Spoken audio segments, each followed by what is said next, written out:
Vamos? Bora? Caralho! Essa vai ser irada. Estamos em Santos, tá chovendo. Há poucos dias não choveram, desde eu que trouxe a chuva da Flórida pra cá. É um verão diferente aqui dessa vez. Verão diferente, mas todo fim de ano chove, né? Ah, mas não desse não jeito. Tanto. É foda. Pô, desse jeito tá complicado. Sim, foda. Parecendo Londres, né? Cara, é verdade. A gente fica feliz com pouco, né? Porque eu falei, pô, já demos uma sorte que não choveu na sexta e no sábado do ano novo, né? Mas foram os únicos dias, muito dia nublado. E tá rolando assim. Você tá passando as férias todas aqui de fim de ano? Você tá aqui desde quando? Eu tirei depois da última luta, tirei um tempo pra dar uma descansada, né? Recuperar de algumas lesões. E tô aqui vai fazer 3 meses. Bom. Bom, né? Passar um tempo com a família, rever os amigos e agora voltar, né? Pro ritmo e... Brasil é muito bom, tem um outro ritmo, né, cara, de curtir, igual...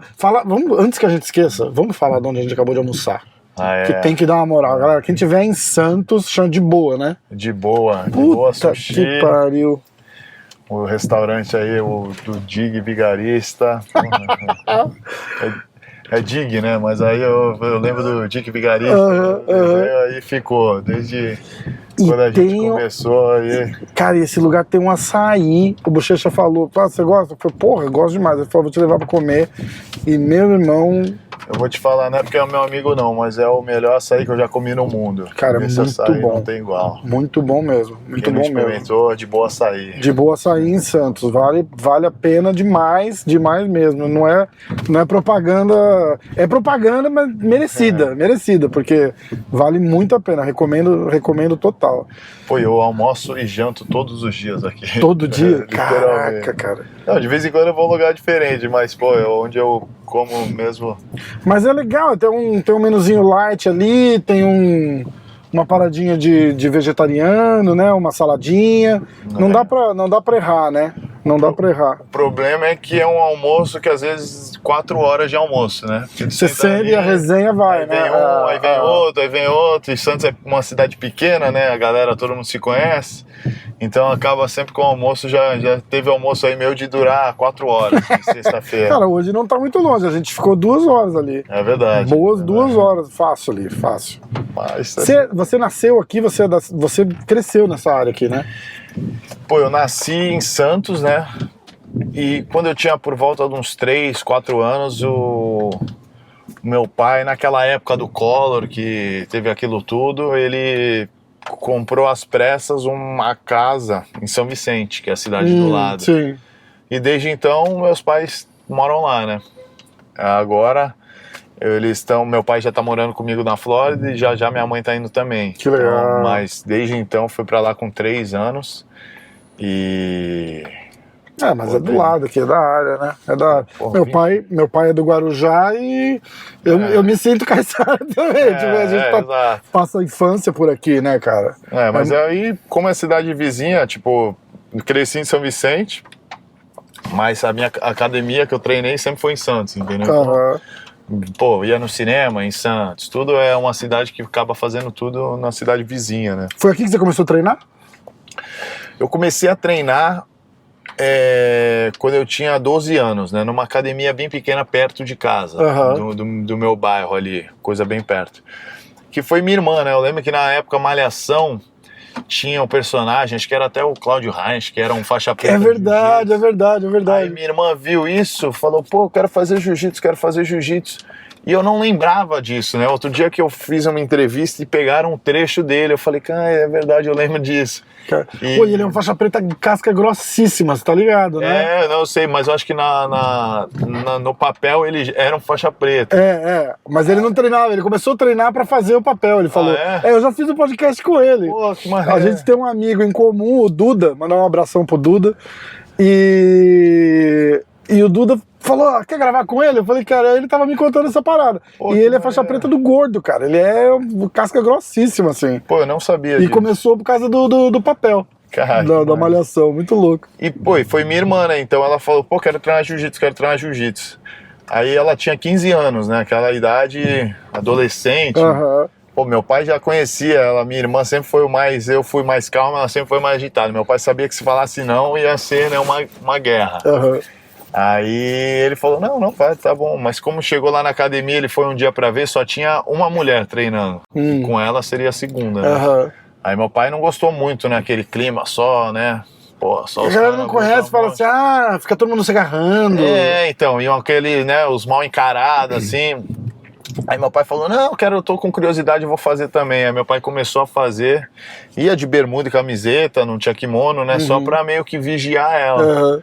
Só acabou que quando ele pegou um kimono, começou a treinar mesmo, já tava lá, começou a treinar, e aí os dois pilharam, pô, vamos lá também. Aí um dia eu fui só porque, pra dar uma agradada neles, e acabei ficando, né, era molecão. Aí dos 12, assim, até os 15, eu ia mais porque agradava meu pai, mas depois dos 15 anos eu decidi que queria treinar mesmo, queria ser atleta, né? É muito louco isso, porque já parou pra pensar, você já teve esse momento, e se, tipo, sei lá, e se ela não gostasse de malhação e não quisesse fazer jiu-jitsu, o que o Bochechinha tá fazendo hoje? É verdade. Pô, e foi engraçado, né? É muito louco pensar isso. Dos 12 aos 15... eu ia porque, tipo assim, eu sabia que, pô, se eu pedisse alguma coisa pro meu pai, eu conseguia, né? Falei, pô, pai, compra um pedaço de bolo aí. E ele sempre comprava. Então era aquele, né? Aquela troca, né? E eu sabia disso, ele também sabia que ele gostava, então ele me agradava de certa forma. Mas eu lembro que com 15 anos, aí eu tava nessa época também, eu comecei a treinar jiu-jitsu e surfar a mesma época. Então... muitas vezes, pô, ia surfar, ficava cansado, não ia treinar, então eu tava preferindo mais o surf, né? Mas eu lembro quando eu tinha 15 anos, eu fui num treino e a galera tava voltando no Campeonato Mundial. Aí eu lembro que o professor, na época, o Teco Shinzato, que foi o que me deu a faixa amarela e a faixa azul, sempre reunia a galera e trocava uma ideia, né? Pô, fala aí como foi o campeonato e tal, né? A galera que lutou, tinha pouca gente na época que ia... competir. Aí eu lembro que a galera deu o discurso e um deles falou que, pô, eu trocaria todos os meus títulos. Pô, ele pegou prata, né? Acho que foi prata. E ele falou, pô, eu trocaria meus títulos por uma medalha de ouro, né? Caramba, o que aí significava, eu falei, né? Pô, por quê? O cara já ganhou todos os títulos. E eu vi a outra galera também que tinha perdido e falando que queria ter sido campeão. Eu falei, pô, qual é esse sentimento, né? Aí me despertou a vontade de competir. Aí depois desse dia eu comecei a treinar todo dia forte. Caramba. Aí, pô, nunca mais parei, né? Eu lembro que eu tinha 15 anos na época, 2005. Rola todo mundo fala, assim, de super atletas e caras muito vitoriosos, né? Tipo, Michael Jordan, sei lá, Tom Brady, esses ícones, assim, e diz que eles são tudo um pouco meio esquisito. Você tem alguma esquisitice, assim, de competitividade, de maluquice, de tipo, não, preciso ganhar, preciso fazer, que ninguém é muito normal quando tá num nível louco de competição, assim, né? Normal, igual o cara da conversa do almoço. Não, o cara é normal. Então, eu acho que é uma loucura que eu entendo, né? Vamos dizer assim. Pô, muita gente, pô, tô dolorido hoje, pô, tá chovendo, pô, eu tô quebrado, mas eu vou treinar. Fala, pô, não, descansa, não, eu tenho que ir. Então, acho que todo mundo vira uma obsessão, né? Fica obcecado por aquilo, né? Pelo o compromisso com o sonho, com o que você quer, com o objetivo, e muita gente trata essa obsessão como loucura, né? Só que não é, na verdade, né? É uma pessoa muito focada, então eu não diria uma loucura, né? Muita gente fala também, esses atletas, pô, Michael Jordan, Kelly Slater, são caras egoístas. Pô, mas é difícil chamar isso de um egoísmo, né? Porque você coloca isso à frente de tudo, então não é um egoísmo. Então tem gente que chama de loucura, tem gente que chama de egoísmo. Então eu já ouvi inúmeros adjetivos para isso, mas eu acho que essa obsessão, essa vontade de conquistar o título, né, de realizar o sonho. De ser cada vez melhor também, né? Porque tudo é em busca de um objetivo, né? Eu vejo muita gente falando do tipo, o cara trabalha duro e se você treinar duro você consegue. Quando que chegam pra você, alguém sentou com você e fez assim, cara, você é diferente, você tem... eu perguntei isso pro Sampierre uma vez, né? Eu falei, escuta, só trabalhar duro o cara vai ser o Sampierre? O cara falou, porra, rola um dom natural, não vou ser hipócrita de falar que a gente não nasce com um dom, né? Quem que sentou com você e fez assim, tipo, porra, bicho, ó, tô vendo um cara diferente aqui e...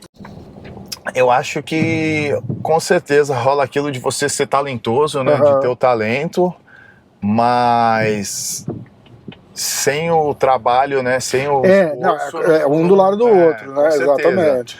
Mas acontece, sim, de muito cara que não tem o talento de fazer o esforço fazer acontecer, né? Mas lógico, quando tem aquela combinação do talento e com a pessoa ser esforçado, com o trabalho duro, eu acho que é a combinação perfeita. Eu acho que quando eu tinha ali, 15 anos, 16 anos, quando eu peguei a amarela ali, azul... Que você começou a treinar mais duro mesmo, né? Eu acho que os meus professores na época, o Teco, até o próprio Elcio Figueiredo também apontava ali que, pô, se treinar, se dedicar, pode ter, né, pode ter um futuro, mas é aquilo, né, tipo, eu um milhão, né? Mas que muita gente não tem noção do que é o se dedicar para um esporte, né, não é mais de luta, praticamente eu não tive adolescência, né? Eu lembro que época de festa, tudo, eu tava treinava Natal, treinava Ano Novo, então foi um compromisso muito grande, né? Hoje em dia eu vejo alguém fazendo a mesma coisa, eu falo, pô, legal, faz, mas eu acho que tem que ter um plano B ao mesmo tempo, fazer uma faculdade, fazer alguma coisa que acaba, pô, quantos bochechas tiveram, entendeu? Não tiveram muitos, então é complicado, por isso que eu vejo quando a galera faz e, pô, consegue conciliar ali, criar um plano B também, eu acho importante hoje em dia, porque, pô, queira ou não queira, a gente quer fazer acontecer, mas infelizmente, chegar lá na chave é só um que vai ganhar, né? Então, é verdade. Eu acho que hoje em dia ali eu falo, pô, vai fazer, tem que fazer. E até parada de grana mesmo também, né, cara? Tipo, você vê, você fala, aquele cara é muito bom, mas aquele cara tá competindo em alto nível ali, mas não necessariamente tá fazendo uma grana pra viver daquilo, né, cara? São pouquíssimos, né? Pô. Eu lembro que na época que eu competia, contava ali nos dedos de uma mão os atletas que viviam de patrocínio, né? Foda, né? Pô, se falar assim agora, eu lembro de 2, né, só. Mas a maioria, claro, pô, o que acontece? Pô, não tá indo bem na competição, tal, não tá tirando dinheiro, mas o cara abre uma academia, o cara consegue, né, viver uma vida mais... Isso que eu digo da questão do estudar, né? Pô, legal, tu abriu uma academia, mas tu vai saber administrar tudo, então sempre que tiver o conhecimento nunca vai ser demais, né? E meio que a carreira de atleta é colocada de lado um pouco também, né? Porque aí o cara começa a trabalhar e tem a academia pra cuidar. Mas isso é quando o cara já, pô, vê que não tá despontando. Não vai rolar, né? Eu mesmo dava muita aula, né? Antes de começar, eu ganhei o primeiro mundial, eu dava aula, pô, o dia inteiro praticamente ali, não dava aula o dia inteiro. Eu dava 2 aulas por dia. Mas uma era em um lugar, depois eu tinha que dirigir 1h30 para outra, nesse meio tempo eu tinha que treinar, logo quando eu me mudei para Califórnia, então era, pô, a correria o dia inteiro. Então depois que eu ganhei o segundo título em 2013, eu falei, pô, tô aparecendo em seminários, tudo, eu acho que dá para eu parar de dar aula. Aí eu abri mão das academias, parei de dar aula. E comecei a viver dos seminários, desse dinheiro que estava entrando, mas até então eu não tinha como fazer isso, né? Você migrou pro MMA e é uma grana diferente do que você fazia, igual você tá falando, né? Tipo, a tua grana era com patrocínio, seminário, tal, não sei o quê. Premiação, eu não acredito que era É mais, ao meu ver, assim, tipo, você vai lá, você ganha a porra toda, o teu seminário aumenta, porque você é o atual campeão. É assim que funciona, né? Você ganha dinheiro pra caralho no jiu-jitsu, assim, tipo... Não precisa falar de valores, entendeu? Mas, tipo... Pra caralho, não, mas, tipo... Vai, começou 2013 ali... Eu ia lutar em World Pro, ganhava absoluto, era 30 mil dólares, entendeu? Legal. Mas era o quê? Uma vez no ano que tinha um campeonato cara, 30 mil dólares morando nos Estados Unidos não é nada, né? Não é nada. Mas como eu conseguia viver dos seminários e dos patrocínios, na real eu conseguia viver dos patrocínios depois, né? Que eu fui campeão absoluto. Aí tudo dinheiro que era de premiação, eu... botava na poupança ali. E, pô, então eu consegui construir uma bola de meia. Então eu não era aquele cara que ganhava o prêmio e já gastava, que ia comprar carro novo. Então eu consegui juntar bastante dinheiro, né? Mas não era, tipo... Eu lembro que teve ano que a maior bolada que eu ganhava era só disso, entendeu? Era um World Pro, que ganhava peso absoluto ali, fazia um seminário no mesmo final de semana, saía com 40 mil dólares no bolso. Pô, legal, todo mundo fala, pô, legal. Mas quantos desses tem no ano, mas tinha uma vez no ano.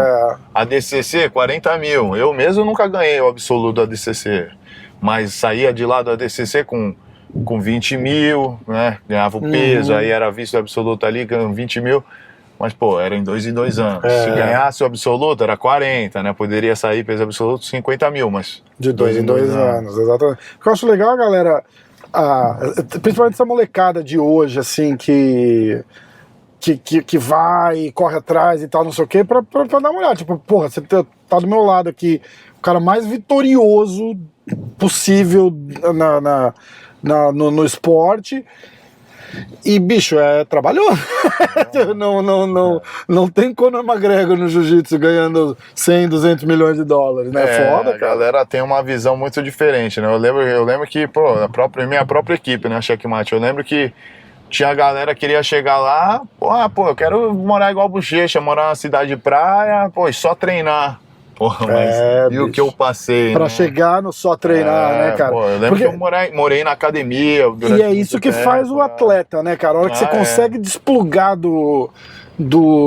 da vida e só treinar, né? Porque, porra, com certeza. Na teoria é teu trabalho, né, cara? Tipo, você poder se dedicar ao seu trabalho 100% do tempo, porque dar aula não é parte do seu trabalho, dar aula é pra sobreviver, né? É isso. Foda. Eu vou te falar, quando eu me mudei pra Califórnia, fui para lutar o Mundial sem kimono, acabei ganhando peso absoluto de faixa preta, né? Foi o meu primeiro título, assim, expressivo na faixa preta.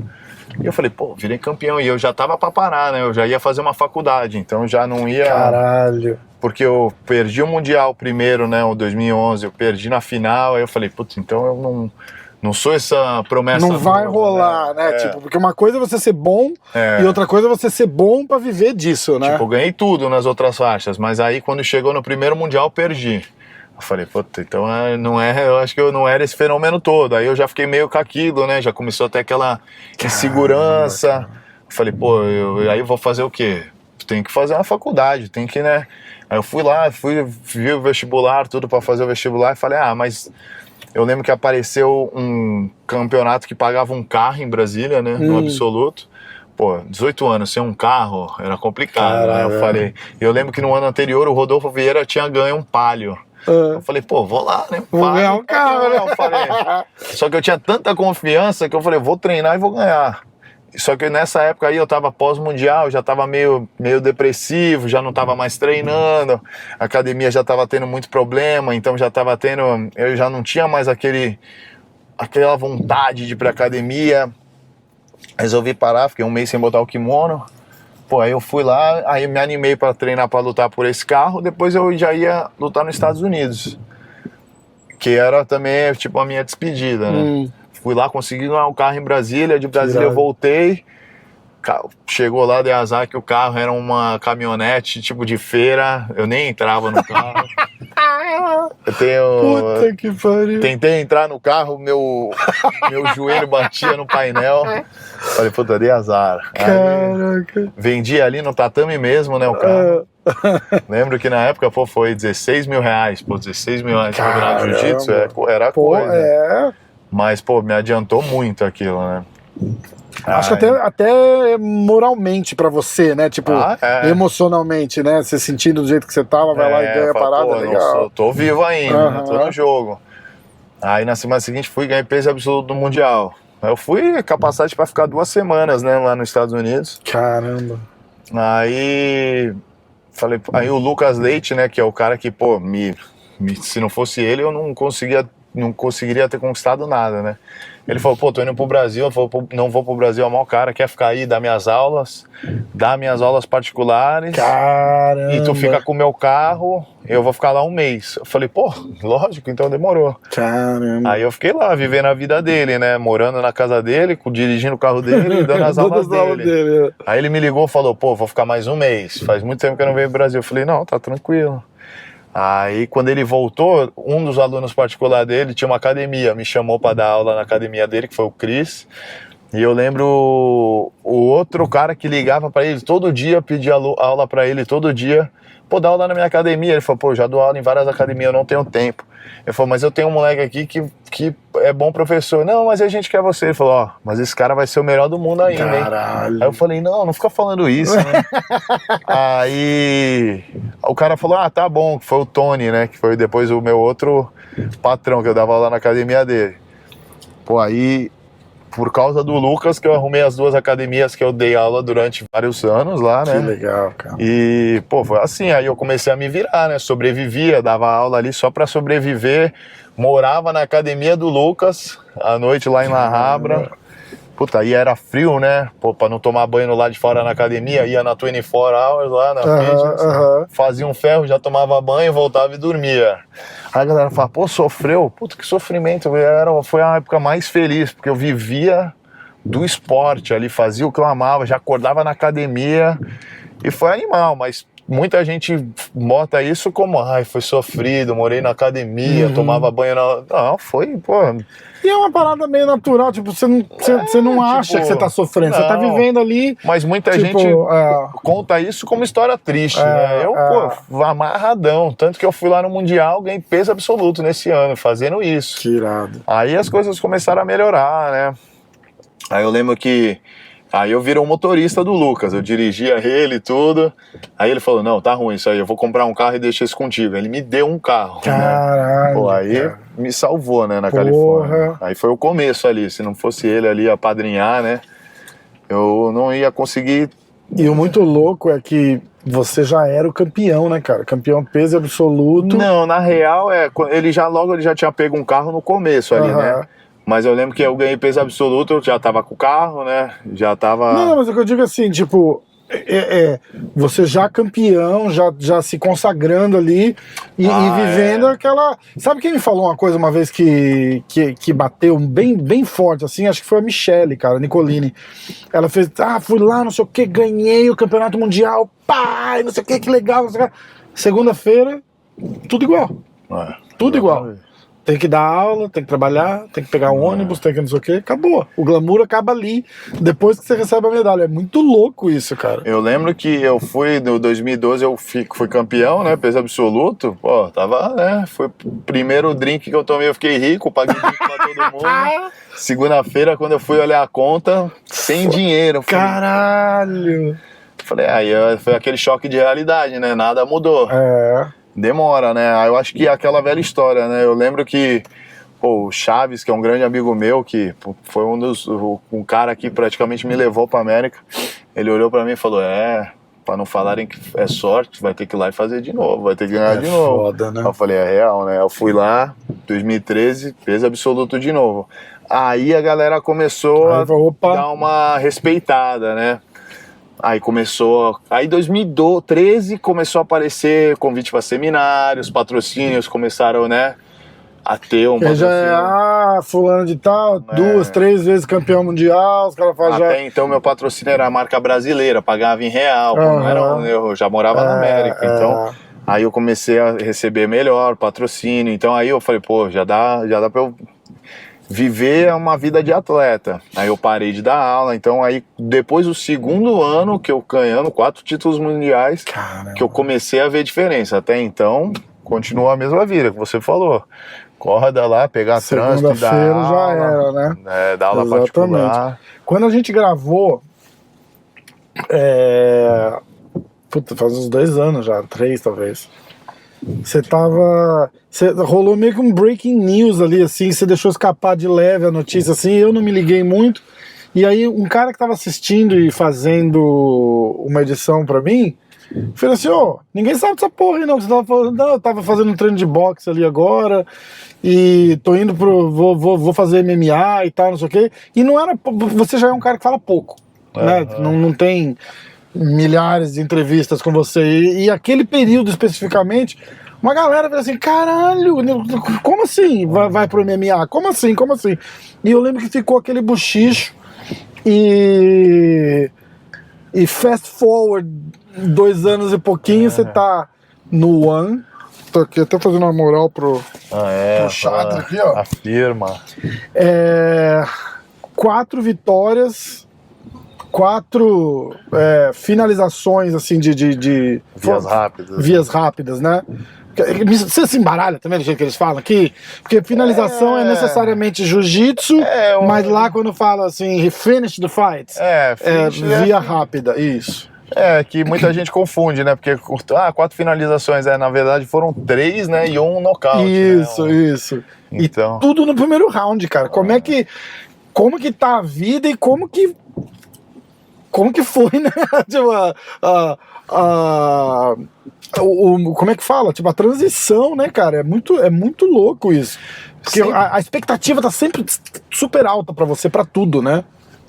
Então, eu acho que desde as outras faixas, assim, quando eu lutava jiu-jitsu de faixa azul, eu entrava como um favorito ali, né? Então, sempre foi uma cobrança, né? Assim, eu acho que no jiu-jitsu, a minha vida inteira eu entrava como favorito, então tinha muita cobrança, né? E eu tô gostando porque... E também no MMA, eu sempre pensei assim, eu acho que um lutador de verdade, eu sou dessa época agora, né?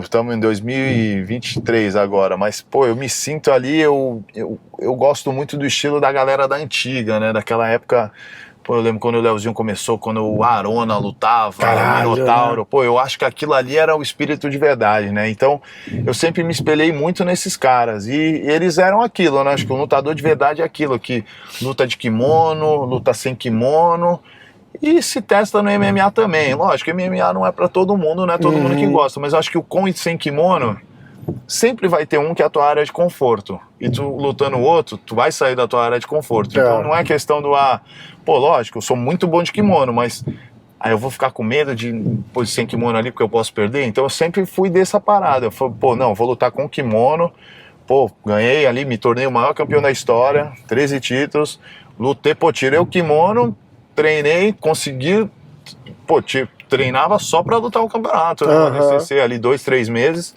consegui 2 títulos, e ali eu queria me testar, né? Como vai ser no MMA? Aí eu sempre tive isso na minha cabeça, não, eu vou lutar, nem que seja uma luta, eu vou fazer na minha vida ali, fechar o cage e lutar. Só que, foi mudando tudo que eu falei, vou tentar mesmo. Começou a pandemia, e aí eu tava treinando já quando começou a pandemia, que eu queria lutar o último mundial. Já tava treinando, a minha cabeça era ganhar e me aposentar, né? E deu a pandemia, foi aquele negócio, não tinha mais campeonato, não sabia o que ia ser. Eu falei, quer saber? Eu acho que chegou a hora. E eu lembro que eu troquei uma ideia com o Leozinho, aí eu até liguei pro Leandrinho Vieira, né, que ele tava na EQ.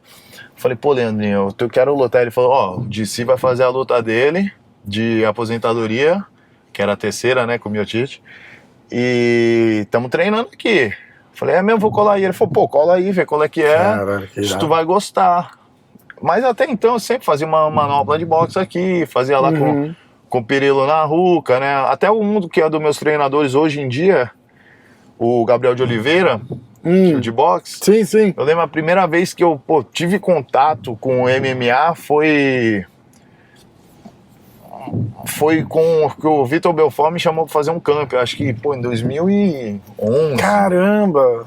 Até então ali eu tinha feito uns treinos um pouco antes, ali 2010, tinha feito uns treinos com Banha, né? Com o Luiz Ken, com o Edson Barbosa. Sempre envolvido ali, né? É que eu dava aula na academia de jiu-jitsu na Flórida.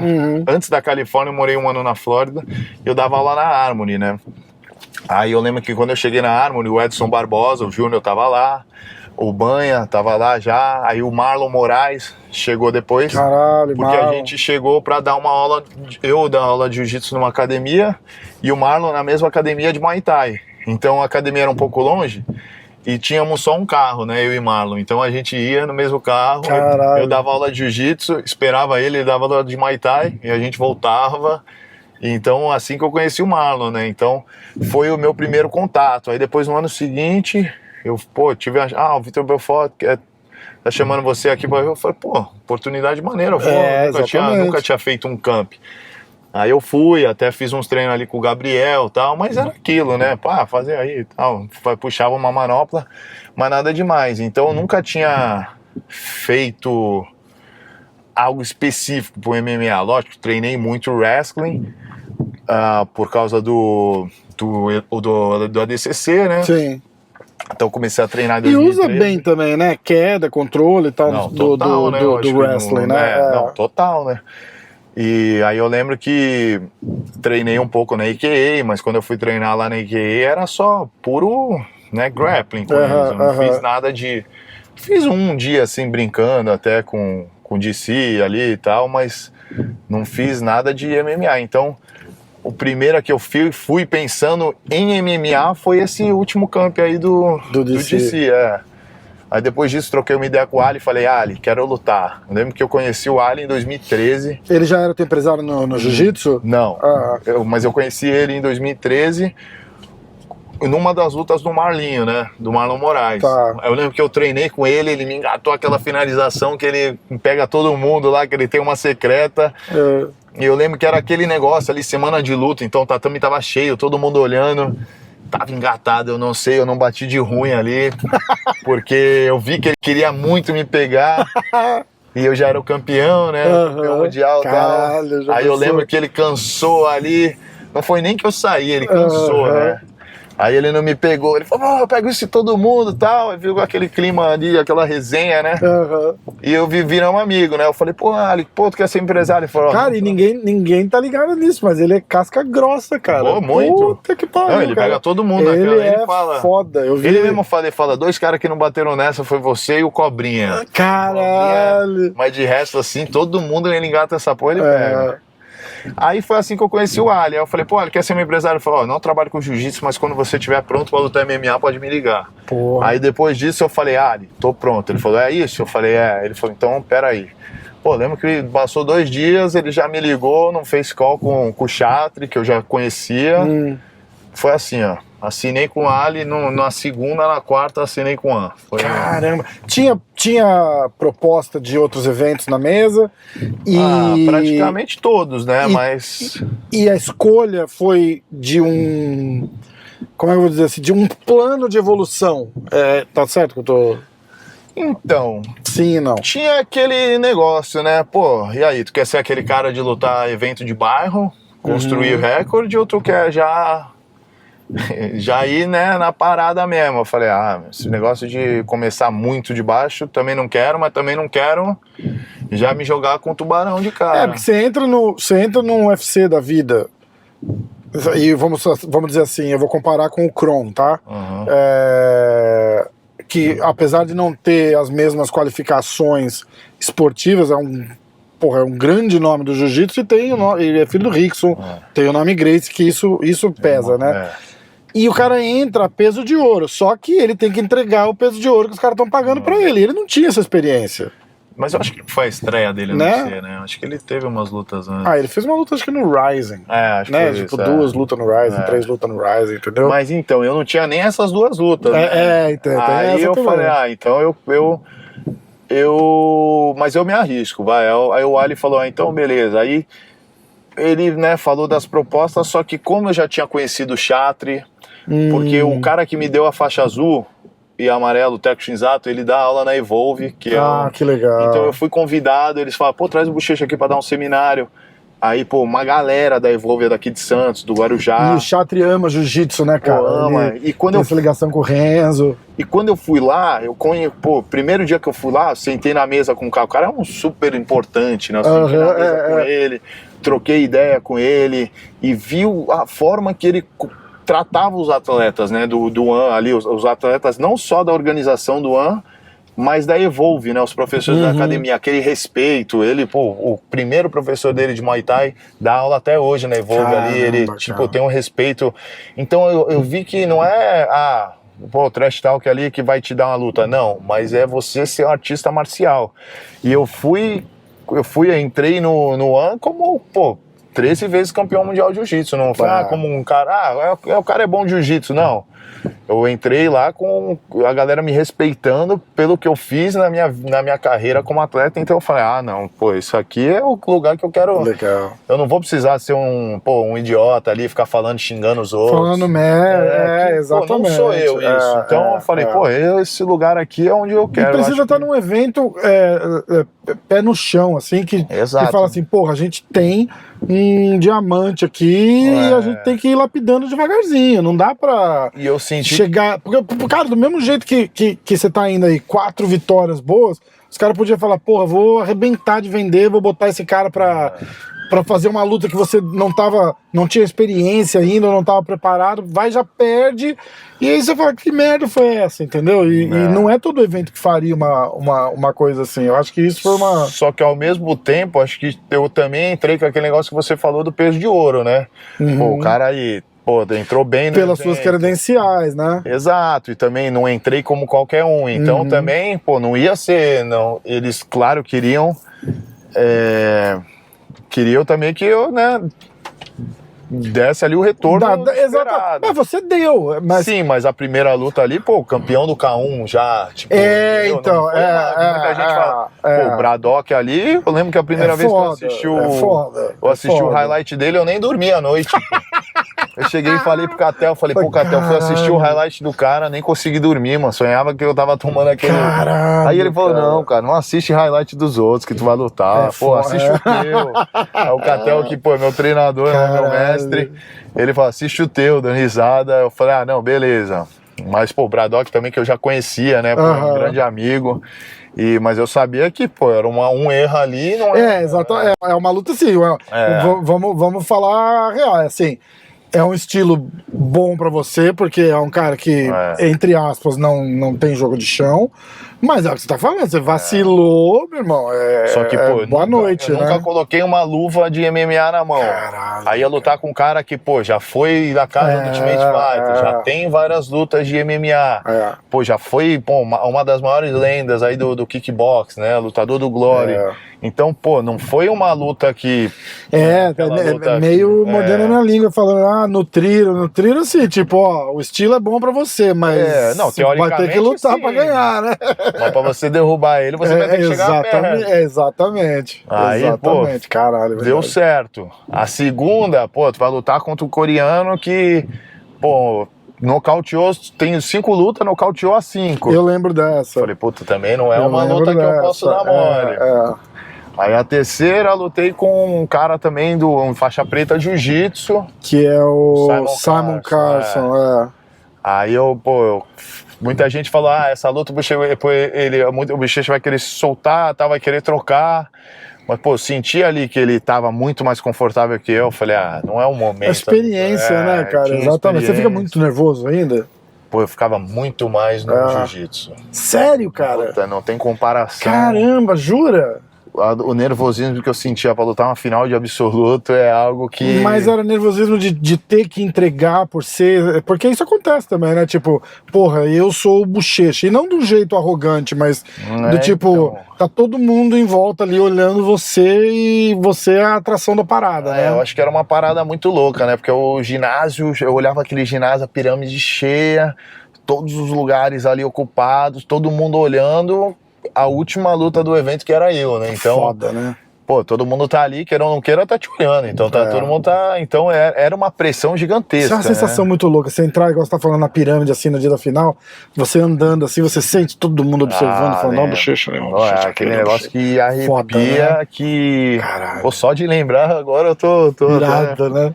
E eu lembro que eu olhava de um lado ali, era o Rodolfo, ou era o Leandro, aquele clima, né? Aquela tensão. E eu lembro assim, pô, as primeiras com o Rodolfo foi a galera gritando, aquela briga de torcida, cantando, então era algo que eu lembro que consumia muito. Eu lembro que eu ganhava o título e o Léo me abraçava e falava, Léo, foi o último. Léo, foi o último, ele tá louco, cara, porque era tanta pressão ali que depois que ganhava era um alívio, né, uma felicidade. Mas era um sentimento muito louco, né? Eu lembro que desde os 17, assim, eu falei que ia parar.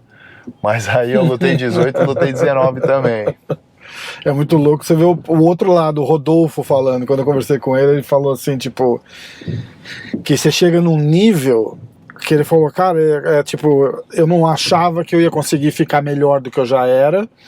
E eu não achava que ia conseguir ganhar do Bochecha. Entendeu? E ele falou, eu precisava me desafiar, só que de um jeito diferente, porque ali não ia dar, tá ligado? Daquele jeitão dele de falar assim, cara, é foda. O Rodolfo tem o mental dele sabota muito ele, tá ligado? De um jeito estranho, particular dele, assim, cara. Eu lembro dele contando a última luta, aquela luta que ele perdeu, que ele falou, cara, eu entrei lá falando última? Assim, quando ele perdeu. Não, é que a última, ele lutou bem pra caralho a última luta, mas a daquele moleque que finalizou ele lá. Ele falou que eu entrei pensando assim, vou entrar rapidinho, vou ganhar e já vou pro Rio de Janeiro, que a minha família tava lá. E aí ele deu uma queda no cara, falou, nossa, que fácil. Aí ele fez um negócio errado e não conseguiu voltar. E ali ele falou que ele se desligou, cara. Ele falou assim, pô, vou perder. E não voltou desse lugar que ele tava, tá ligado? Muito louco isso, cara. Pô, o Rodolfo foi o meu maior rival, né? Eu acho que foi o Rodolfo e o Leandro na minha carreira. E... Cara, o Rodolfo, eu acho que foi um dos caras, esses dois, né, que foram os maiores rivais, foram os caras mais duros que eu já lutei, né, sem comparação, assim. E, pô, ele é um cara que eu treinava porque eu sabia que ia ser com ele a final ali, então... Caramba! Era impressionante, lógico que todo mundo fala, mas eu tava treinando pensando nele. Os outros ali era consequência pra chegar nele, né? E, pô, sempre eram lutas... Pô, duríssimas, né? Então eu lembro que a melhor luta, o divisor de águas da minha carreira foi a luta com ele em 2012, né? Que eu falei, se eu ganhar essa luta, eu vou conseguir ser alguém no esporte mesmo. Caramba. E eu ganhei dele, né? E era quarta de final, não era nem semi nem final. Caramba. Aí depois disso ali me deu uma confiança, falei, pô, dá pra ir, vamos que vamos. Aí eu até consegui ganhar. Mas é o que tu falou, né? Às vezes é uma desligada ali na luta, graças a Deus eu não tive isso no MMA, mas eu já tive no jiu-jitsu, assim, de uma coisa dar errada, você, pô, dar uma desligadinha, sair do foco, dar uma olhada pro lado e ver que já era, não vai conseguir retornar mais. Já senti isso, sim. Então eu sei exatamente o que ele tá falando. Mas o Rodolfo é um cara que, pô, só depende dele. Eu acho que ele é um cara que consegue ser campeão, sim. E se ele continuar aí no foco, eu acho que ele consegue chegar no objetivo dele e ser campeão, cara. Cara, como é que foi a levar aquela... Porque tem porrada de treino e tem a porrada da luta, né, cara? Como é que foi o primeiro porradão que você levou na cara mesmo, assim, na luta, assim, de luta, que você falou, caralho... De luta, eu não rola ainda, isso? Né? Na luta ainda eu não tomei, né? Graças então, a Deus. Pro próximo episódio. Eu vou te falar, graças a Deus ainda eu tomei acho que 2 socos e um chute nessas 4 lutas, né? Então, pô, tá sendo bom isso, mas eu sei que no treino que eu apanho ali não é brincadeira não. Caralho. Marcelo Gomo, Marcos Rogério, né, o Pezão. Caralho, Sakai, o Pezão, os caras foda também, né, cara? Pô, Pezão é um monstro, Sakai também. Sakai agora também. E pô, o Said, cara de sapato. Puta, é que tem tanta gente ali, tanto peso pesado que, cara, eu apanho muito lá. Você tá num dos melhores lugares do mundo pra treinar também, né, cara? Ali é a melhor academia do mundo, né, cara? Não tem como. Eu arriscaria dizer, uns anos atrás, que a Jacksons ia fazer frente, mas não chega nem perto mais hoje. Eu acho que não... Teve também uma época da AKA, mas não era muita gente, né? Era 3, 4 caras muito bons, né? Exatamente. Eram campeões, mas você não consegue comparar com o pool de gente que você tem lá na American Top Team. É um negócio fenomenal, né? É impressionante, né, cara? É um negócio fenomenal mesmo. Pô, chega lá, às vezes eu vou treinar, chega lá... Dos 20 melhores do mundo, tem 10 ali.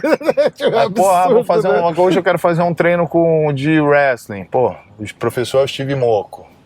Nossa, é ridículo. Aí eu treino com todo mundo lá, o Catel, o Ivan e o Gabriel, que são os dois. Cara, eu gravei com os dois em Manhattan lá, quando eu tava lá. Eu vi. Puta, legal pra caralho. Os caras são demais, cara. Os caras são demais. São lendas do boxe, né? Tipo, são coaches muito bons, né? O Catel Cubes também, que é o meu mestre de Muay Thai. O Steve Mocco, que é do wrestling, o Leozinho Vieira, né, que eu treino muito com ele.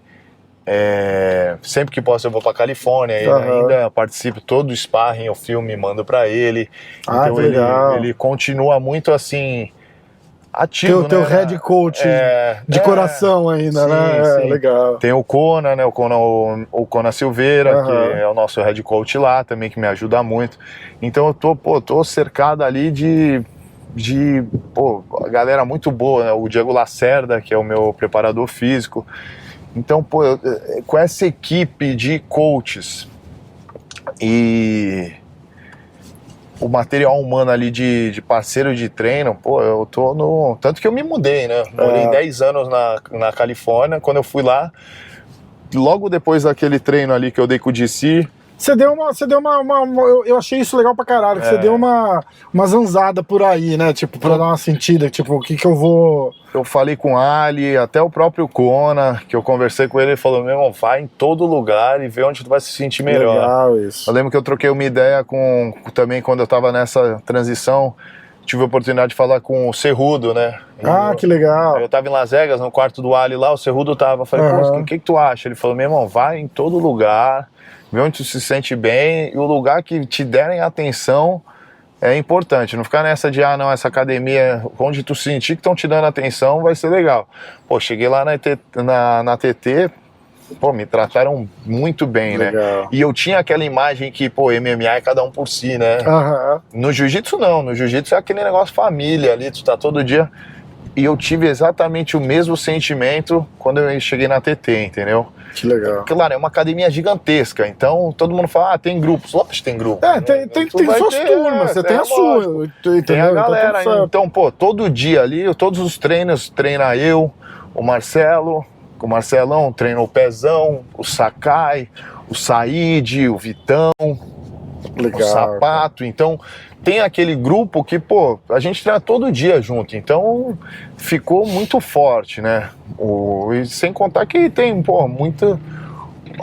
muitos pesos pesados que vão lá treinar porque sabe que tem muito peso pesado. Faz um camp, outro, vai fazer volta, camp, exatamente. Legal. Então, o material humano lá é incrível. Ali, minha vida ali, mudou, né? Foi difícil sair da Califórnia, fiz de tudo pra não sair, né, no começo, porque eu, queria ficar ali. Onde você já tava, tua casa, né, cara? Tipo, eu morava na rua da Kings, entendeu? Tipo, era muito fácil pra mim. Só que, cheguei lá na Kings também, fui tratado muito bem, lá o mestre Rafael Cordeiro.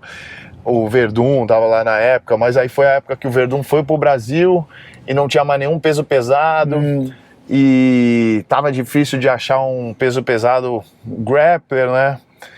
E lá não tinha, na época, eu lembro que nem o Neyman tava lá, nem o Danilão, então...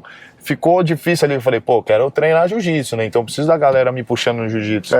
Aí eu lembro que depois fui lá no camp, mas o DC tava se aposentando, o Caim também já tava aposentado, o Luke também já não tava mais lutando. Eu falei, na IKEA também não vai rolar. E aí eu lembro que eu fui na TT, o primeiro dia que eu fui foi uma segunda-feira, cheguei lá, tinha 15 peso pesado no tatame. Caralho. Eu falei, paraíso é aqui, pô, né? Se eu quero ser atleta, é aqui que eu tenho que ficar. É isso aí. Aí eu já voltei pra Califórnia, 10 anos morando lá, tinha muita coisa, né? Tinha uma vida. Sim. Então consegui fazer tudo, falei, quer saber, eu vou deixar tudo pra trás, botei meia dúzia de coisa na mala, no carro, enchi o carro e vim, depois de 10 anos. Foda, né? Mas eu falei, cara, é isso, então 10 anos, coube em 4 malas e num carro. Que doideira, né, doideira. cara? É doideira, né? Mas a gente, quando a gente muda pros Estados Unidos, a gente tem muito dessa de... Se precisar recomeçar, a gente recomeça, né, cara? Eu morei acho que em 10 casas diferentes já. E é tudo assim, tipo, eu sou muito desapegado com umas coisas assim, tipo, eu largo, vamos mudar, então foda-se, vai levar, não vai, tá tudo bem. A gente faz de novo, compra de novo, conquista de novo e vida nova. É aquilo, né? Eu lembro que eu vi num filme, né? Essa cena que me marcou muito, né? Eu lembro que eu tava vendo até com a minha mãe esse filme, ou com uma namorada, não lembro. Mas aquele comer, beber e rezar. Lembra? Como é que chama em inglês? Eat, Pray and Love, né? Eat, Pray, Love. Ah, tá, sim. Que ela, depois de tudo que acontece, termina e tal, ela bota tudo no storage, né? Que eu botei umas para...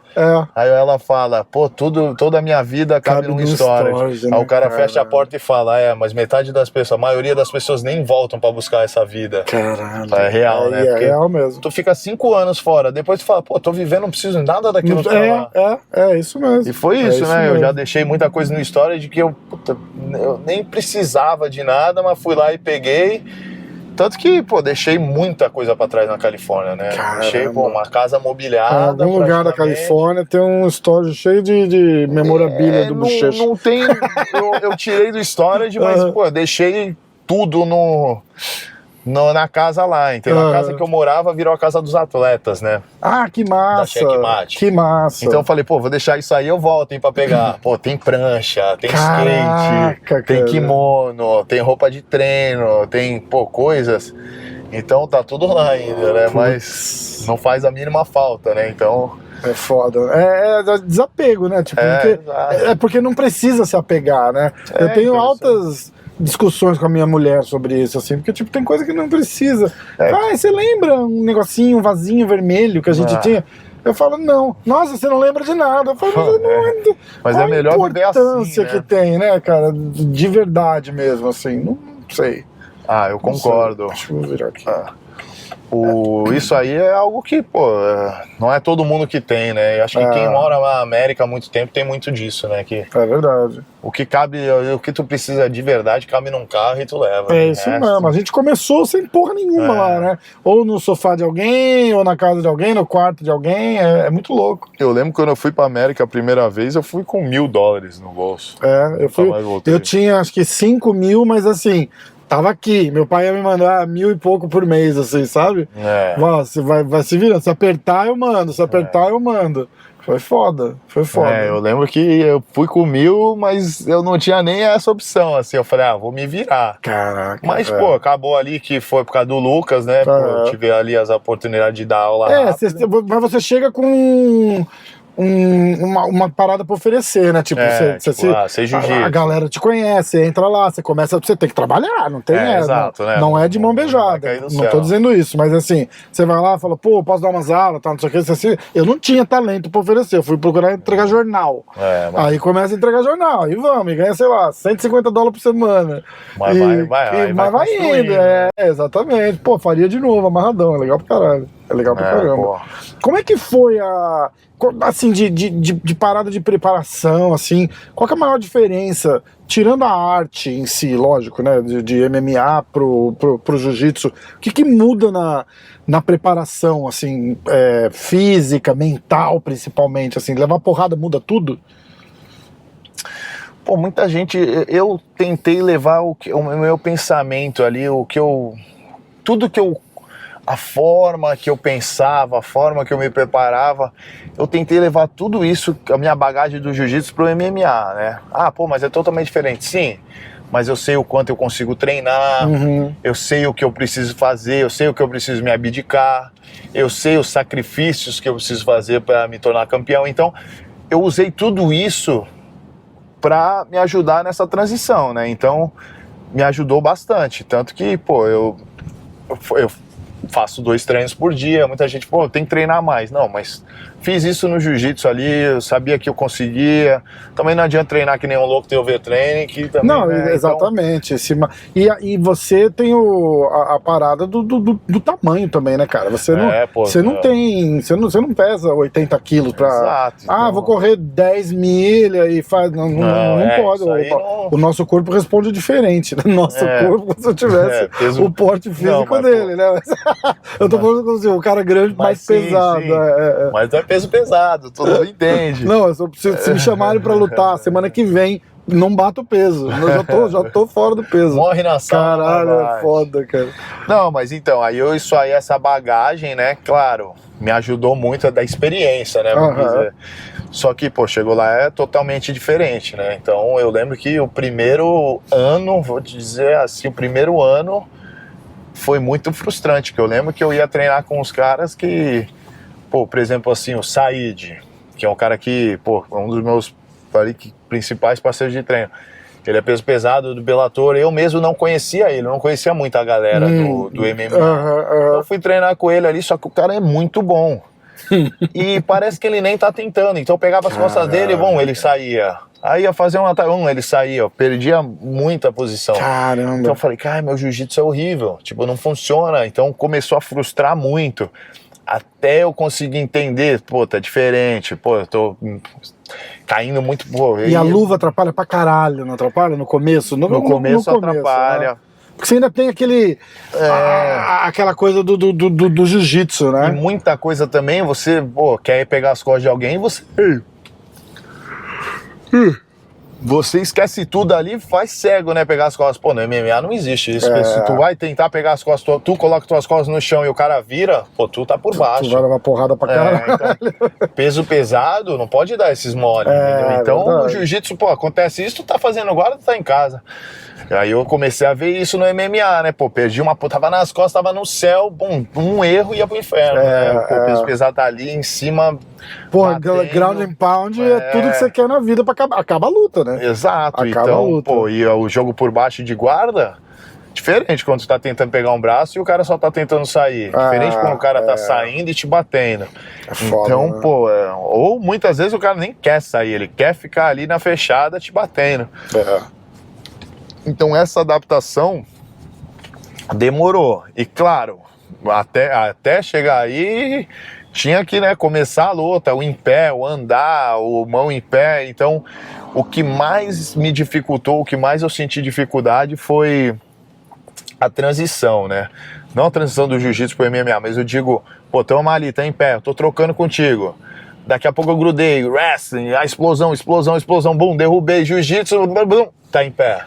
Volta a mão em pé. Então, isso foi algo que eu não imaginava que era. Muita gente não tem noção do que é, pô, tá batendo, tá solto, daqui a pouco tá grudado fazendo a isometria da vida, derrubou, tá na tua posição, perdeu, voltou em pé. E então, querendo ou não, acho que você se machuca um pouco, né? Que você fala assim, caralho, eu sou o melhor do mundo no chão. Botei no chão, é minha casa. E aí você fala, aí o cara levanta, você fala, caralho, como assim? Então, graças a Deus, eu nunca fui um cara que tive muito ego, né? Então, qualquer cara que tu perguntar, pô, bochecha no treino, bochecha no treino é finalizado por todo mundo. Isso aí, eu nunca fui aquele cara, nunca bato, não. Então, eu nunca tive esse ego, né? Tipo, não posso perder posição. Então, desde o começo, assim, faixa azul, eu nunca liguei por ser finalizado. Eu só não queria ser finalizado na competição. Lógico, que é onde interessa, na verdade. Exato. Né? Eu não treino pra ser campeão na academia, né? Então... o cara mais duro da academia. O leão do treino. Foda. Aí no MMA eu tinha isso. Eu perdia, ficava frustrado, mas comigo, mas não de tipo, pô, eu sou melhor, como é que eu perdi? Mas assim, era com você mesmo que eu tô dizendo. Que tipo, eu acho que na minha cabeça, assim, tipo, você fala, você tá lá assim, fala, pô, botei no chão, fala, pô, agora quietinho ali com você, tô em casa. Aí o cara levanta e fala, caralho. Não, mas isso aí aconteceu foda, né? Muito. É foda, muito louco. Vamos dizer assim, um ano. foi essa adaptação, demorou 1 ano. Aí depois eu comecei, fazer... eu lembro que terminava o primeiro round, eu falei, não acredito que tem mais 2. Caramba. Aí eu lembro quando, se prepara que logo mais são 5. Eu falei, não. Vou fazer igual o Derrick Lewis, não quero o título. Puta que pariu. Você sentiu aquele alvoroço que existe lá na Ásia com o One? Dos fãs e tal, que todo mundo fala que é muito louco. Puta, eu vou te falar, é diferente. Em Singapura ali, às vezes tu tá andando ali indo do hotel pro mercado, passa a galera entregando, tipo Uber, sabe? Uber Eats, Rappi, que tem aqui. O cara para a moto, pede pra tirar uma foto, assim, que a galera conhece. Eu não imaginava que ia ser assim, né? Sabia que era no Japão antigamente, né? Da época do Pride, mas hoje em dia ainda não sabia que era tão... Os caras são gigantes lá, asiático, né? Eu vou, inclusive, muito. Eu mandei uma mensagem pro Chatri antes de gravar com você. E eu pedi pra ele mandar uma mensagem. Porque uma vez eu chamei ele pra fazer um podcast. Ele fez, né? Ele fez. Aí eu chamei o Renzo pra fazer o podcast junto. Eu sabia que ele gostava do Renzo. E ele amou isso daí. Ele falou, meu Deus, eu não acredito que você conseguiu trazer o Renzo. Nem eu acredito. É difícil, isso é impossível, porra. Mas ele fez amarradão, foi legal e pra os dois caramba. No mesmo horário aí, exatamente. Foi mágico. Foi um negócio assim, sensacional.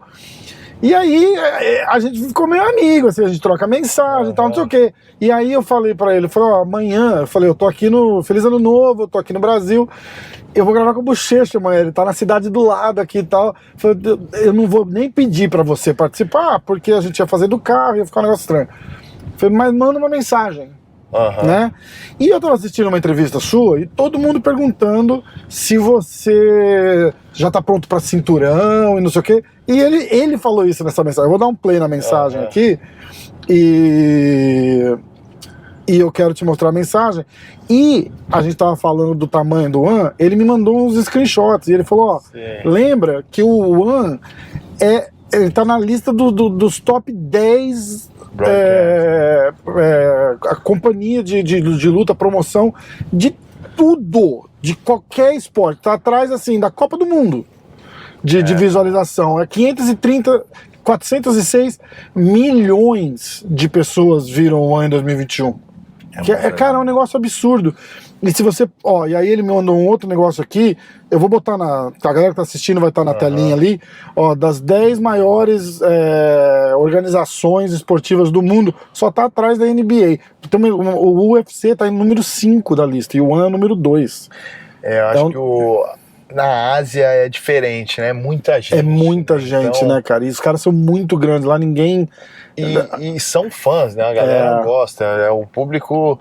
Eu acho que eu lutei com o público uma vez só agora lá. É diferente. E o lugar, eles fazem um show demais, show né? É diferente de tudo que eu já lutei. O do visual, né? Das imagens, dos fogos.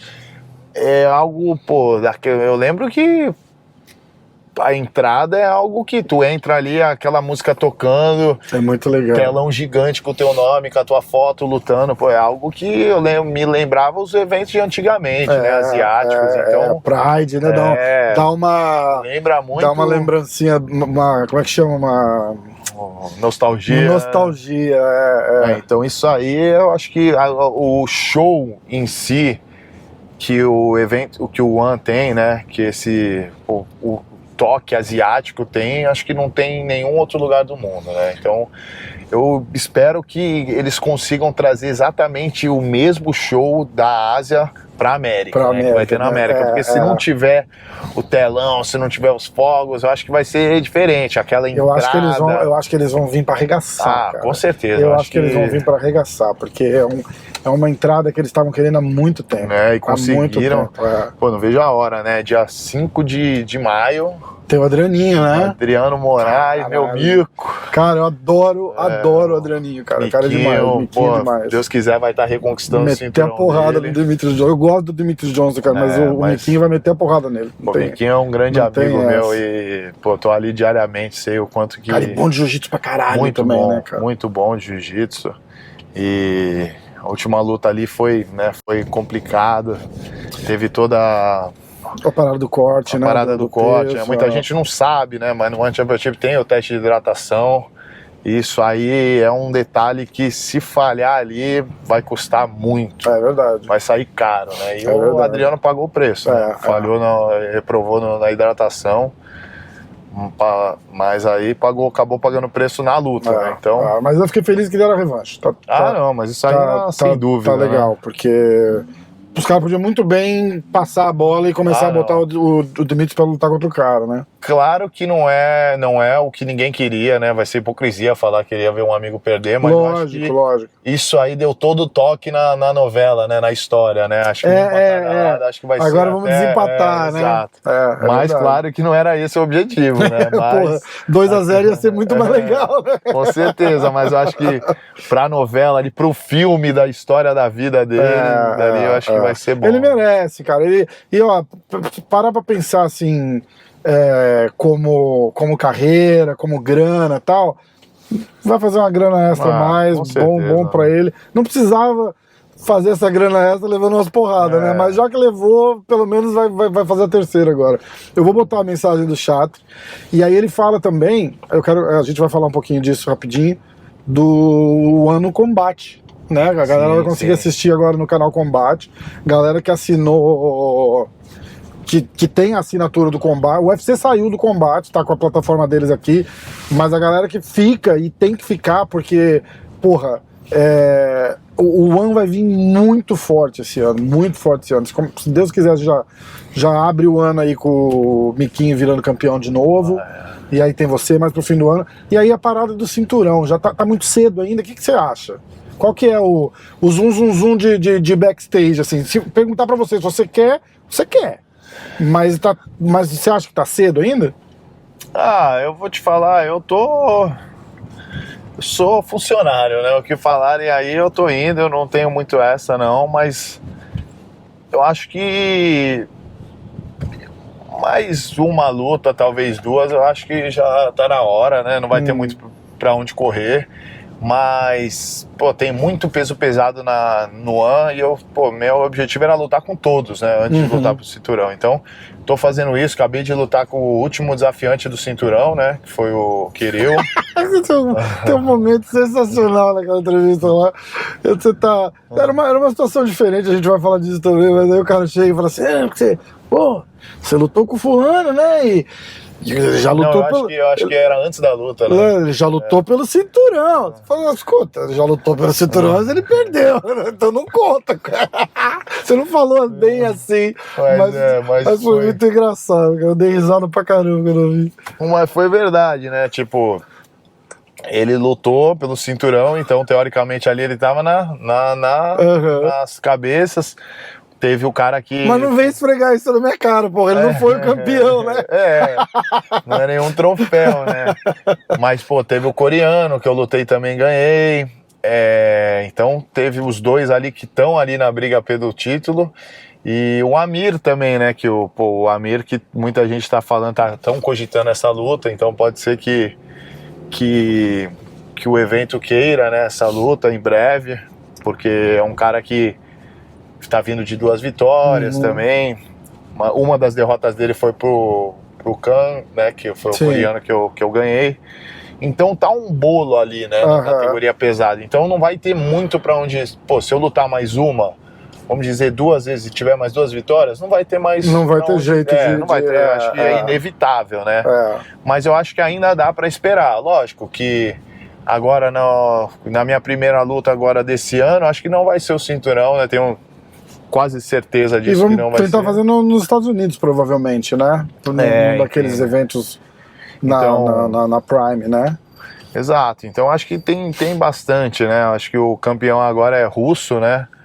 Então acho que, representando ali o Brasil e os Estados Unidos contra um russo, acho que é um negócio legal. Então acredito que ele não perde o cinturão até eu lutar. Então, acredito que vai ser contra bom de grappling, de wrestling, ele? Muito bom de wrestling, muito bom de boxe, mão muito pesada. Mas a gente não viu o jiu-jitsu dele ainda, né? Ninguém botou o jiu-jitsu dele pra ser testado, né? Então... Mas é aquilo, né? Pode ser o melhor do mundo. Tá chegando a hora dele. Mas eu vou sempre acreditar no meu jiu-jitsu, né? Então, não me importa. Ó, vou botar a mensagem do Chatri pra você aqui, ó. Dá um play aí que ele mandou um alô pra gente. What's up, Rafael? What's up, Buchecha? Good to see you guys. Earlier today, Rafael asked me, what do I think of Buchecha? I think Buchecha is the single greatest heavyweight prospect on the planet today. Whoa. Of course, he's an extraordinary athlete. Just look at his balance, his speed, his cardio, his explosiveness, his movement, his ability to learn and improve. But of course, he is a jiu-jitsu legend, and I'm sure he's going to make Brazil very, very proud. This year, Buchecha told me he wants to go for the world heavyweight title. I think it is very possible, and I'm super excited for the Global Combate deal. We're going to blow up Brazil. We're going to put Brazil on the world map with our phenomenal athletes like Fabrício Andrade, Buchecha. We got so many amazing Brazilian athletes and world champions. You're going to see Brazil explode in a new and different way. I'm super excited, guys, but mark my words, Buchecha is going to be a legend before all is said and done in the coming years. Of course, Buchecha is a good friend of mine. He's a good buddy. But I'm speaking objectively as a lifelong martial artist, observing Buchecha and his growth since he's joined ONE, his mental strength. He is the whole package, and the world is his. Watch out, Buchecha's coming. Brazil, let's go! Yeah, let's go, irado. Legal demais, pô, legal demais. Sem palavras, foda, né? Esse cara, o que ele vem fazendo, né? Pelos atletas e pela organização é algo que... ninguém nunca viu, né? E todo mundo fala a mesma coisa, então você sabe que é verdade, né? Pô, senta na mesa ali, eu gosto sempre que, eu tenho, né, virei amigo dele. Antes de assinar com ele, eu já tinha me aproximado dele, contei a história do meu pai, tudo pra ele ficou, amarradão e acabamos virando amigo. E toda vez que eu tenho a oportunidade de sentar na mesa com ele, conversar, é sempre um aprendizado muito grande, né? Então, e escutar esse tipo de elogio dele é algo que, me deixa muito feliz e motiva, né? Porque quantos lutadores ele não viu e já passando pela vida dele, o cara trabalha com isso, né? Um dos trabalhos, né? Que o cara tem muita coisa. E, escutar esses elogios aí, essas possibilidades, é algo que me motiva bastante. Né? E é um cara super antenado, à frente do tempo dele, assim, né? Primeiro você vê a história de vida dele, é sensacional, mas, eu mandar uma mensagem pro cara, eu não usei o Renzo, eu usei o Renzo depois, mas eu não usei o Renzo pra aproximar ele, entendeu? Sim. Eu mandei uma mensagem, falei, Mr. Chatri, seria uma honra poder bater um papo com você qualquer hora, porque eu tinha postado alguma coisa que eu fiz com o Adriano, ou com o Bibiano, não lembro, e eu marquei ele e ele viu. A hora que ele viu, eu tava online, aí eu respondi pra ele e ele me respondeu, ele falou, seria um prazer.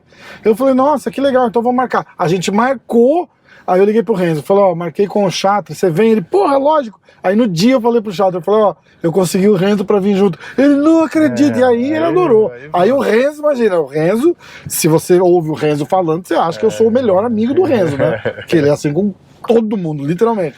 Então ele chegou lá, já fez aquela apresentação, Rafael, aqui ó, this is my brother, my student, eu nunca fiz uma aula com ele, my student, the guy is the greatest, has the biggest podcast in Brazil. Ele falou, caralho, olha isso.